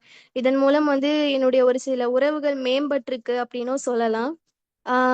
நான் 2 விஷயம் சொன்னேன். ஒண்ணு வந்து மனிதர்களுடைய இயல்பு பத்தி நான் தெரிஞ்சுக்கிட்டேன். 2வது விஷயம் என்ன அப்படின்னா, சுன்னத்துல்லாஹ். அல்லாஹ்வுடைய வழிமுறை. ஆ அதாவது நேத்து கிளாஸ்ல சொன்னாங்க. சுன்னத்துல்லாஹ் பத்தி ஒரு விஷயம் சொன்னாங்க. ஆ சுன்னத்துல்லாஹ் அப்படின்னா, அதாவது நம்ம என்ன செஞ்சா அல்லாஹ்வுடைய கோபத்திலிருந்து நம்மள பாதுகாக்க முடியும்? என்ன செஞ்சா அவனுடைய அருட்கொடைகள நாம பெற முடியும்? அப்படிங்கிறத வந்து தெளிவா தெரிஞ்சுக்கலாம் இந்த சுன்னத்துல்லா கிளாஸ படிக்கும்போது. ஆக்சுவலி இது வந்து லைக் ஒரு ரோட் மேப் மாதிரி எனக்கு இருக்கு. எப்படின்னா நமக்கு வந்து கிளியராவே தெரியும். இந்த ரூட் வழியா போனா நம்ம அடையக்கூடிய இடம் இதுதான் அப்படிங்கிறது நிச்சயமானது. ஸோ எப்படி இது நிச்சயமானதோ, அதே மாரி நம்ம இந்த செயல செஞ்சா நமக்கு இதுதான் நடக்கும் அப்படிங்கிறது நிச்சயமா நமக்கு தெரிஞ்சிரும் இந்த சுன்னத்துல்லா படிக்கும்போது. ஏன்னா குரான்ல அல்லாஹ் சொல்றான், சுன்னத்துல்லால மாற்றம் கிடையாது அப்படின்ட்டு. சுருக்கமா சொல்லப்போனா, இந்த வகுப்பு வந்து வெறும் ஏட்டுக்கல்வி மட்டும் கிடையாது. இது வந்து ஒரு வாழ்வியல் மாற்றத்துக்கான ஒரு வகுப்பா இது இருக்கு. அல்ஹம்துலில்லாஹ். இந்த வாய்ப்பை வழங்குன அ இல்முனூர் அகாடமி அவங்களுக்கும், இத அழகா புரிய வச்ச எங்க கிளாஸ் கான்செப்ட்ட புரிய வச்ச உஸ்தாத் அவங்களுக்கும் மனமார்ந்த நன்றிகள். ஜஸாக்கல்லாஹு கைரா. அஸ்ஸலாமு அலைக்கும் வரஹ்மத்துல்லாஹி வபரகாத்துஹு. வலைக்கும் ஸலாம் ரஹ்மத்துல்லாஹி வபரகாத்துஹு. ஜஸாக்குமுல்லாஹ் ஹைரன். இன்ஷா அல்லாஹ் நம்மளுடைய இஸ்லாமிக் சைக்காலஜி அட்மிஷன்ஸ் பேட்ச் போய்கிட்டு இருக்குது. கிட்டத்தட்ட இது 8வது பேட்ச் போய்கிட்டு இருக்குது. அதில் வாய்ப்பு இருக்கிறவங்க சேர்ந்துக்கோங்க. இந்த பேட்சுக்கு இல்லாத ஒரு சிறப்பம்சம் இந்த பேட்சுக்கு தான். ஆக்சுவல் ஃபீஸ் நம்ம வந்து 2500 ரூபா மந்த்லி. மற்ற பேட்ச் எல்லாம் வந்து சண்டை போடும். சுமையா பேகம் சிஸ்டர்லாம் சண்டை போடுவாங்க, அவங்க தான் நினைக்கிறேன். இந்த பேட்சுக்குள்ள விஷயம் 2500. ஆனா இந்த பேட்சுக்கு 50% டிஸ்கவுண்ட் 11,250. அதுலயுமே இதுல கலந்துட்டு இருக்கக்கூடியவங்க 3 days ஃப்ரீ கிளாஸ்ல கலந்தவங்களுக்கு இன்னும் டிஸ்கவுண்ட் பண்ணி 999 தான் வந்து சார்ஜ் பண்றாங்க மந்த்லி. ஸோ அதில் வாய்ப்பு இருக்கிறவங்க உங்களுக்கு வந்து டிப்ளமோ சர்டிஃபிகேட், இதில் பல வகையான கான்செப்ட் இருக்குது. உங்களுக்கு சர்டிஃபிகேட் ப்ரொவைட் பண்ணுவாங்க, ஐஎஸ்ஓ சர்டிஃபிகேட் ப்ளஸ் மெடல். ஒரு கிராஜுவேஷன், நீங்கள் ஒரு காலேஜ் ஃபீல்டில் காலேஜ் முடிச்சா எப்படி ஒரு ஃபீல் இருக்குமோ அந்த ஃபீல்டில் தான் இன்ஷால்லா இதை கொண்டு போவாங்க. அந்த அளவுக்கான ப்ராசஸ் நம்ம பண்ணிட்டு தான் இருக்கிறோம். ஸோ வாய்ப்பு இருக்கவங்க அந்த ஏர்லி பேர்ட் ஆஃபர் முடியறதுக்குள்ளேயுமே நீங்கள் சேர்ந்துக்கோங்க. ஆல்ரெடி அட்மிஷன்ஸ் போய்கிட்டு தான் இருக்குது. ஃபர்ஸ்ட் 20 பார்ட்டிசிபெண்ட்டுக்கு தான் அந்த 999 அப்படிங்கக்கூடிய ஸ்ட்ராட்டஜி வச்சிருக்கிறோம். ஸோ மேபி அது இன்னும் ப்ராசஸ் போய்கிட்டு இருக்கு. மேபி இன்னைக்குள்ள முடிஞ்சிடும். ஸோ அது இருக்கக்கூடியவங்க ஜஸ்ட் ஒரு அட்வான்ஸாவது பே பண்ணி உங்களுடைய ஃபீட்பேக்ஸ் இது பண்ணிக்கோங்க. Okay high. இது மாதிரி நேற்று நிறைய பேர் என்கொயரி பண்ணியிருந்தாங்க. ஸோ லாஸ்ட் கிளாஸ் சொல்லிக்கலாம் தான் நினைச்சேன். ஸோ என்கொயரி பண்ணதோடய இன்னைக்கு சொல்லிடலாம் ஒன்றுக்கு அதுக்காக தான். சரி ஹை, சூப்பர், அல்ஹம்துலில்லா. இப்போ நம்ம லாஸ்டா ஒரு தெரப்பி மட்டும் பண்ணிடுவோம். நீங்க ஒரு ஒரு பதட்டத்தோடு இருக்கும்போது இந்த மாதிரி ஒரு தெரப்பியை ஒரு ஷார்ட் அண்ட் ஸ்வீட்டா பண்ணீங்கன்னா கொஞ்சம் ரிலாக்ஸ் ஆகும். பண்ணிடலாமா? கொஞ்சம் கியூக்கா பாருங்க, சரிங்களா? பண்ணலாமா? எல்லாம் ரெடியா? ரெடியா தம்ஸ் அப் பண்ணுங்க. ஓகே, சரி. சும்மா ஷார்ட் அண்ட் ஸ்வீட்டா இந்த தெரப்பியை நான் வந்து நம்மளுடைய இஸ்லாமிக் சைக்காலஜி ரொம்ப டீப்பா பண்ணுவோம். நிறைய என்எல்பி தெரப்பிஸ் இன்க்ளூட் ஆகும். சும்மா செக் பண்ணி பாருங்க. என்எல்பி படிக்கிறதுக்குலாம் கிட்டத்தட்ட 1 lakhs கீழே, 1 lakhsக்கு நீங்க பே பண்ணாம என்எல்பி படிக்க முடியாது. கிட்டத்தட்ட NLP practitioner, grand master, supreme master வரைக்கும் பண்ணியிருக்கிறோம் இன்ஷால்லா. ஸோ நான் வந்து ஒரு ரிலாக்ஸேஷன் டெக்னிக்னே சொல்லலாம். ஓகேவா? இன்ஷால்லா. சரி, எந்தவித ஃபோர்ஸும் இல்லாம கம்ஃபர்டபுளா உங்க பிளேஸ்ல இருந்துக்கோங்க அல்லது படுத்துக்கோங்க. எந்தவித ஃபோர்ஸும் இல்லாம மெதுவாக உங்க கண்களை மூடுங்கள்.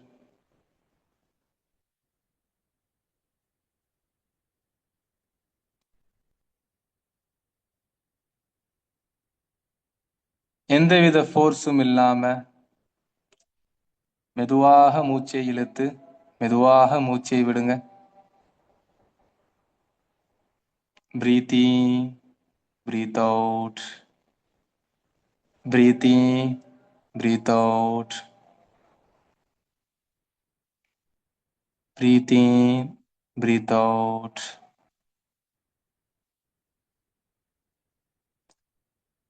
மெதுவாக உங்களை சுத்தி இருக்கக்கூடிய அந்த சப்தத்தை கேளுங்க. அது என்ன சவுண்டுனாலும் இருக்கட்டும், உங்களுடைய ஃபேன் சவுண்ட் அல்லது பறவைகள் சப்தம், அந்த சவுண்டை, என்ன சவுண்டு கேக்குதோ அந்த சவுண்டை நல்லா அப்சர்வ் பண்ணுங்க.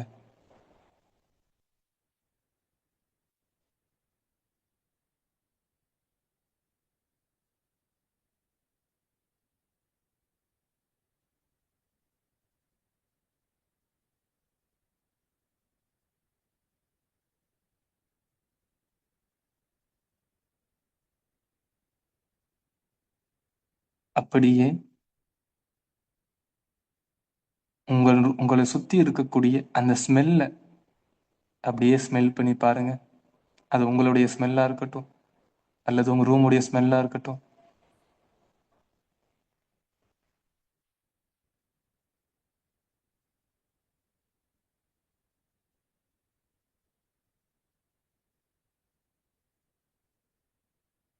எந்தவித ஃபோர்ஸும் இல்லாம உங்களுடைய நாக்கின் சுவையை தெரிஞ்சுக்கோங்க.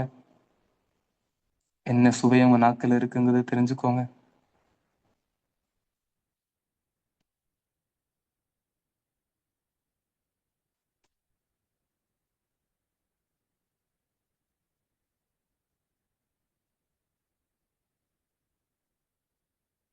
எந்தவித ஃபோர்ஸும் இல்லாம உங்கள் கைகள் எந்த இடத்துல இருக்குதோ அந்த தொட்ட இடத்த, பிளேஸை அப்படியே ரியலைஸ் பண்ணி பாருங்க. அது பெட்டா இருக்கலாம் அல்லது மொபைலா இருக்கலாம்.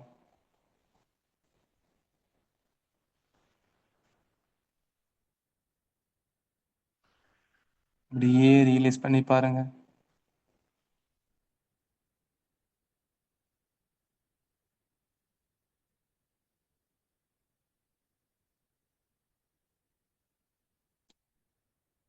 எந்தவித ஃபோர்ஸும் இல்லாம மெதுவாக உங்க கண்களை திறந்து உங்களை சுத்தி இருக்கக்கூடிய பொருட்களை பாருங்க. மெதுவாக கண்களை திறந்து உங்களை சுத்தி இருக்கக்கூடிய பொருட்களை பாருங்க.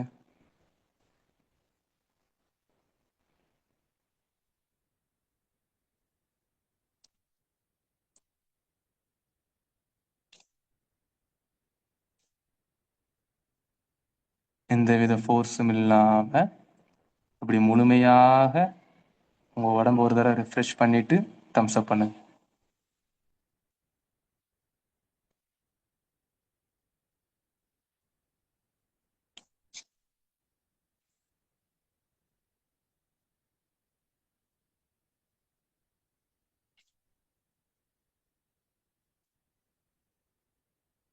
Super, very good. ஓகே ஹைர், நல்லா இருந்துச்சா? ஃபீல் ஓகே, அல்ஹம்துலில்லா. சூப்பர் சூப்பர், மாஷா அல்லா. ஸோ இதை வந்து மைண்ட்ஃபுல் ப்ராக்டிசஸ்ன்னு சொல்லுவாங்க. மைண்ட்ஃபுல் ப்ராக்டிசஸ் பண்ணுறதுக்கு முன்னாடி இந்த டெக்னிக் பண்ணுவோம். Mindful practice is one of the wonderful very powerful practices.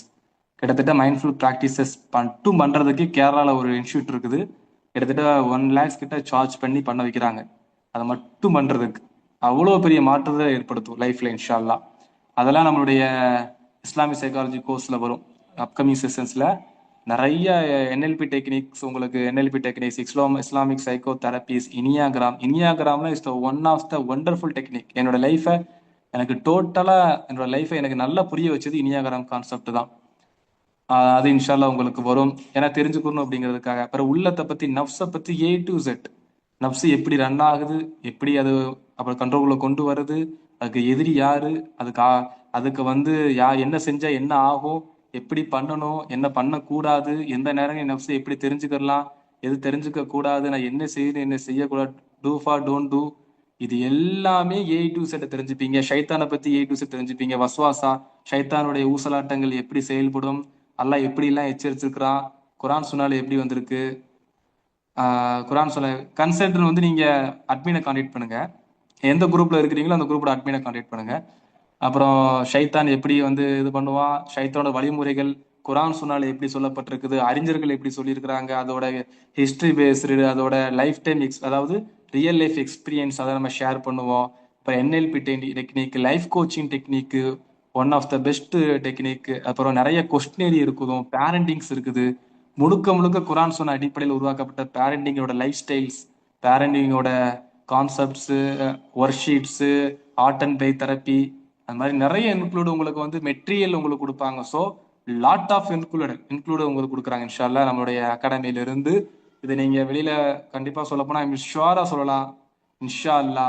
இது உங்களுக்கு வந்து ரேட் ரொம்ப கம்மி. நான் ரொம்ப ஸ்ட்ராங்காகவும் சொல்லுவேன், நம்மகிட்ட இருக்கிற கண்டென்ட் வெளியில கிடைக்கிறது ரொம்ப ரொம்ப கஷ்டம். படிச்சவங்களுக்கு நல்லாவே தெரியும், படிச்சுட்டு இருக்கிறவங்களுக்கு நல்லாவே தெரியும் இன்ஷா அல்லா. அதில் இதை பண்ணி வாய்ப்பு இருக்கிறவங்க படிச்சுக்கோங்க. நம்ம ஒரு அடிப்படை புரிதல் புரிஞ்சுக்கிற வேண்டியதான். ஹாஸ்பிட்டல்ல எந்த விதமான கேள்வி கேட்காம காசு கொடுக்குறோம். அதே ரமதான் பக்ரீத் வந்துச்சுன்னா நம்ம ட்ரெஸ் எந்த விதமான கேள்வி கேட்காம எடுக்கிறோம். எல்லாத்துக்குமே கேள்வி கணக்கு இல்லாம நம்ம செய்யறோம். நம்மளோட ஹெல்த்துக்கும் நம்மளுடைய மைண்ட்ஃபுல்லுக்கும் நம்மளுடைய மனநிலைக்கும் தான் நம்ம வந்து அதிகமா கேள்வி கேட்டுட்டு இருக்கிறோம், அதிகமா தர்க்கம் பண்ணிக்கிட்டு இருப்போம். ஸோ அதை புரிஞ்சுக்கிட்டு கல்வியை கத்துக்கிட்டு இந்த கல்வி கத்துக்க மூலமா நம்மளும் பயன்பெறலாம், நம்ம குடும்பமும் பயன்பெறலாங்கிறத இன்ஷா அல்லா ஷாரா புரிஞ்சுக்கோங்க. இன்ஷா அல்லா புதுமையான டாபிக்ல நம்ம மீண்டும் நாளை சந்திக்கலாம். அஸ்ஸலாமு அலைக்கும் ரஹ்மத்துல்லாஹி வரகாத்துஹு. ஹவு மச் மந்த் வந்து உங்க விருப்பம் தான் சிஸ்டர். இது வந்து 1 year கோர்ஸ். டிப்ளமோக்கு உங்களுக்கு கம்ப்ளீட்டடா நீங்க முடிக்கணும் அப்படின்னா 1 year முழுக்க உங்களுக்கு டிப்ளமோ சர்டிபிகேட் உங்களுடைய 1 year நீங்க முடிச்சீங்கன்னா 1 year diploma certificate medal plus medal கொடுத்துருவாங்க. கோடு வேர்டு சொல்றேன், கோடு வேர்டு 1 year டிப்ளமோ சர்டிபிகேட் கொடுத்துருவாங்க. ஆனா நீங்க எனக்கு இந்தந்த டாபிக் மட்டும் போதும், நான் இதை மட்டும் படிச்சுக்கிறதேன், உள்ளதை மட்டும் படிச்சுக்கிறதேன், இனியாகரம் பத்தி நான் படிச்சுக்கிறதேன், அல்லது நான் பேரண்டிங் மட்டும் படிச்சுக்கிறதேன் அப்படின்னு நீங்க இருந்துச்சுன்னா உங்களுக்கு விருப்பத்துக்கு போல நீங்க எதை சூஸ் பண்ணினாலும் படிச்சுக்கலாம். ஆனா எங்களோட இப்போ ஓப்பனா சொல்ல போனா இந்த ஃபர்ஸ்ட் இப்போ இருக்க பேட்ச், இது போயிட்டு இருக்க பேட்ச் பாத்தீங்கன்னா 1 மாசம் தான் சொல்லி வந்தாங்க, 1 மாசம் தான் படிப்போம்னு சொல்லி வந்தாங்க. இப்போ 1 வருஷத்துக்கு கூட ரெடி ஆயிட்டாங்க அல்லாவோட கிருபையால. அந்த அளவுக்கு அவங்களுக்கு பிடிச்சு போச்சு. ஸோ முழுசா படிச்சீங்கன்னா A to Z நீங்க படிச்சுக்கலாம். 1.5 hours நடக்கும் சிஸ்டர். வீக்லி 2 days நடக்கும் இன்ஷால்லா. வீக்லி 2 days தான். டைம் வந்து afternoon time 2:30 to 4 o'clock, 2 to 3:30 நடக்கும். ஏன்னா அந்த டைம் தான் நம்ம ஃப்ரீயா இருப்போம் அப்படிங்கிறதுக்காக. ஒன்லி ஆன்லைன் தான், ஆஃப்லைன் நம்ம இன்னும் பிளான் பண்ணல. Only online. ஆன்லைன்ல எக்ஸாம்ஸ் வந்து உங்களுக்கு ரொம்ப ஜென்ரலா இருக்கும். எப்படின்னா உங்களுக்கு பிடிச்சது தோசையா இட்லியா அப்படின்னு தான் இருக்கும். நீங்க ஈஸியா எக்ஸாம் எழுதிடலாம். சரிங்களா? எக்ஸாம் பத்தி பயப்பட வேண்டாம். நீங்க படிக்கும் போதே உங்களால புரிஞ்சுக்க முடியும். நீங்க அது நோட்ஸ் எடுக்கணுங்கிற அவசியம் இல்லை. நோட்ஸ் எடுத்தா தான் நான் வந்து எக்ஸாம் பாஸ் ஆவான்னு படிக்கும் போதே நீங்க எல்லாம் லைஃப் டைம் எக்ஸ்பீரியன்ஸா தான் இருக்கும். அஸ்பீராவா இருக்கட்டும், சமீகா, சுஜி சிஸ்டர்லாம் என்கிட்ட ஸ்டார்டிங்ல நான் இஸ்லாம் சைக்காலஜி வச்சுட்டு வெளியே போறேன்னு சொன்னாங்க. ஃபர்ஸ்ட் உங்களுக்கு சொன்னாங்கல்ல, ஒருத்தங்க பேசினா அவனா சொன்னாங்க, இஸ்லாம் சைக்காலஜின்னு நான் வெளியே போறேன் சார், எனக்கு ஒண்ணுமே புரியல அப்படின்னாங்க. நான் கொஞ்சம் பொறுங்க, இப்பதானே புள்ளி வச்சிருக்கிறோம், எனக்கு ஒரு 2-3 கிளாஸ் போனதுக்கு அப்புறம் உங்களுக்கு எப்படி இருக்குன்னு பாருங்கன்னு சொன்னேன். அல்லாவோட கிருபையால அவங்க தான் 1 இயர் மாத்தினாங்க. 1 இயருக்கு அவங்க தான் வந்து 1 இயர் மாத்துங்க சார்னு சொன்னாங்க. அந்த அளவுக்கு அல்லாவோட கிருபையால குரான் சொன்ன அடிப்படையில அறிஞர்கள் வழிகாட்டின அடிப்படையில தான் அவங்களுக்கு தான் இந்த எல்லா புகழும். லா ஹவ்ல வலா குவத்த இல்லா பில்லாஹ். இன்ஷா அல்லாஹ் அட்மினா நீங்க எந்தெந்த குரூப்ல இருக்கிறீங்களோ அந்த குரூப் அட்மினை கான்டாக்ட் பண்ணி அந்த ஏர்லி பேர்ட் ஆஃபர் முடிந்தக்குள்ளேயுமே உங்களுடைய அட்மிஷன்ஸ் நீங்க வந்து இது பண்ணிக்குவாங்க. சரிங்களா? இன்ஷா அல்லாஹ் மீண்டும் நம்ம நாளைக்கு சந்திக்கலாம். கோடுவேர்டு வந்து படிக்கிற உங்களுக்கு ஒரு கன்சல்டிங் வேணுமா? கொடுத்துருவோம். ஆக்சுவலா நம்மளுடைய கோர்சஸ்ல படிச்சுட்டு இருக்கிறவங்க எந்த நேரமும் நம்மகிட்ட பேசிட்டு தான் இருப்பாங்க. என்ன டவுட்ஸ் எல்லாம் கேட்பாங்க. அவன் படிச்சுட்டு இருக்க ஸ்டூடெண்ட்ஸ் தான் நம்ம கொடுக்க முடியும். இப்ப கன்சல்டிங் கேட்கறாங்க அப்படின்னா ஸ்டூடெண்ட்ஸ் கொடுக்கலாம், எல்லாரும் கொடுக்க முடியாது, கஷ்டமாயிடும். இப்ப என் ஸ்டூடெண்ட்ஸ் எனக்கு நல்லா தெரியும். இப்ப இங்க இருக்கக்கூடிய என்னோட பேட்ச்ல இருக்கக்கூடிய அங்க இருக்கக்கூடிய 30 பேருமே நல்லா தெரியும். அவங்கள எல்லாருமே நல்லா தெரியும். எல்லாருமே என்கிட்ட பர்சனலா கன்சல்ட் எடுத்துப்பாங்க. சம்டைம்ஸ் அவங்களுக்கு நம்ம நிறைய ஹெல்ப் பண்ணுவோம். நிறைய அட்வான்ஸ் எக்ஸ்பீரியன்ஸான சைக்காலஜிஸ்ட் நம்ம கான்டாக்ட் பண்ணி கொடுப்போம். அவங்க தேவையான மாதிரி அவங்களுக்கு ரூட் காஸ் பண்ணி கொடுப்பாங்க. கெரியருக்கு ஃபோக்கஸ் பண்ணுவோம். எந்த அளவுக்கு நம்ம சப்போர்ட் பண்ண முடியுமோ சப்போர்ட் பண்ணுவோம். அது யாருக்குன்னா எங்களோட ஸ்டூடெண்ட்ஸ்க்கு மட்டும்தான். ஏன் அப்படின்னா அவங்களால நம்ம ஃபோக்கஸ் பண்ண முடியும். எல்லாருமே ஃபோக்கஸ் பண்ண ஆரம்பிச்சுட்டா ஸ்டூடெண்ட்ஸை கை விட்டுருவோம். ஸ்டூடெண்ட்ஸை ஃபோக்கஸ் பண்ண முடியாதுங்கிறதுக்கு அது எங்களோட அகாடமியில ஒரு ஸ்பெஷலைசேஷன் நம்ம பண்றது. நம்ம ஸ்டூடெண்ட்ஸ் உள்ள வந்துட்டாங்கன்னா A to Z அவங்களுக்கு எல்லாமே அவங்களுக்கு கெரியரை ஃபோக்கஸ் பண்றது, அவங்களுக்கு ஜாப் முதற்கொண்டு நம்ம வந்து எந்த அளவுக்கு அவங்களுக்கு ட்ரெயின் பண்ணக்கூடியது, டிஜிட்டல் மார்க்கெட்டிங் கூட நம்ம சொல்லிக் கொடுப்போம். இன்ஷா அல்லாஹ் அவங்களுடைய இதை பொறுத்து இருக்குது. ஸோ இன்ஷா அல்லாஹ் அது நம்ம ஸ்டூடெண்ட்ஸா நீங்க கன்வெர்ட் ஆகுங்க. இன்ஷா அல்லாஹ் உங்களுக்கு வந்து நிறைய பெனிஃபிட்ஸ் உங்களுக்கு கிடைக்கும். இன்ஷா அல்லாஹ் இந்த பெனிஃபிட்ஸ் கிடைக்கிறதுல நீங்க வெளியில எல்லாம் பயங்கரமா சார்ஜ் பண்ணுவாங்க. நான் படிச்ச இடத்துலயே 1 lakhs நீங்க பே பண்ணணும். இந்த பெனிஃபிட்ஸ் எல்லாம் கிடைக்கணும் அப்படின்னா நான் படிச்ச இடத்துல 1 lakhs நீங்க பே பண்ணணும். அப்பதான் உங்களுக்கு சப்போர்ட் பண்ணுவாங்க. நம்ம அது இந்த கோர்ஸ் படிச்சாலே நாங்க சப்போர்ட் பண்ணுவோம். எல்லாம் அல்லாஹ் நமக்கு தருவாங்கிற நம்பிக்கையில தான். நம்ம உங்களுக்கு செஞ்சா அல்லாஹ் எங்களுக்கு தருவான் அப்படின்னு நம்பிக்கையில தான். ஓகே, ரொம்ப டைம் ஆயிடுச்சு. இன்ஷா அல்லாஹ் முடிச்சுக்கலாம். உங்க சபூர் எக்ஸ்ட்ரா 20 minutes ஆயிடுச்சு. அல்லாஹ்வுக்கு எல்லா பொறுத்திருந்தா உங்களுக்கு அல்லாஹ் கூலி கொடுப்பான். அல்லாஹ் உங்களுக்கு இமேலும் வெற்றி கொடுக்கணும், ஆஃபியத்தை கொடுக்கணும், ஆரோக்கியத்தை கொடுக்கணும், நீண்ட ஆயுளை கொடுத்து அதை நல்ல வளமான இகலாசான முறையில நன்மையான வழியில செய்யக்கூடிய பாக்கியத்தையும் அல்லாஹ் உங்களுக்கும் உங்க குடும்பத்தாருக்கும் அந்த உங்களுடைய கணவன் மனைவி மூலமா, மனைவி கணவன் மூலமா, குழந்தைகள் மூலமா ஒரு கண் குளிர்ச்சியான வாழ்க்கையை ஏற்படுத்தணும். வாழ்ற வாழ்க்கையில நாளைக்கு ஜன்னத்துல் ஃபிர்தௌஸ் அல்லாஹ் தஆலா உயர்ந்த சுருக்கத்தை நான் கொடுக்கறதுக்காக பிரார்த்தனை செஞ்சுக்கிறத எனக்காக நீங்க பிரார்த்தனை செய்யுங்க. இன்ஷா அல்லாஹ் மீண்டும் நம்ம நாளை சந்திக்கலாம். அஸ்ஸலாமு அலைக்கும் ரஹ்மத்துல்லாஹி பரகாத்துஹு. இன்னைக்கு கோடு வேர்டு வந்து ஜன்னத்துல் Firdaus. Okay hi. Alhamdulillah, Jazakumullah khair Ustad. இன்னைக்குரிய Google form வந்து chat boxல ஷேர் பண்ணிருக்கேன். as well groupல ஷேர் பண்ணிடுறேன் இன்ஷாஅல்லாஹ். Jazakallah khair. As we wrap up day 2 of our workshop, let's reflect on the insights gained. Once again, Jazakumullah khair for your active participation, and we look forward to seeing tomorrow inshallah. Assalamu alaikum wa rahmatullahi wa barakatuh.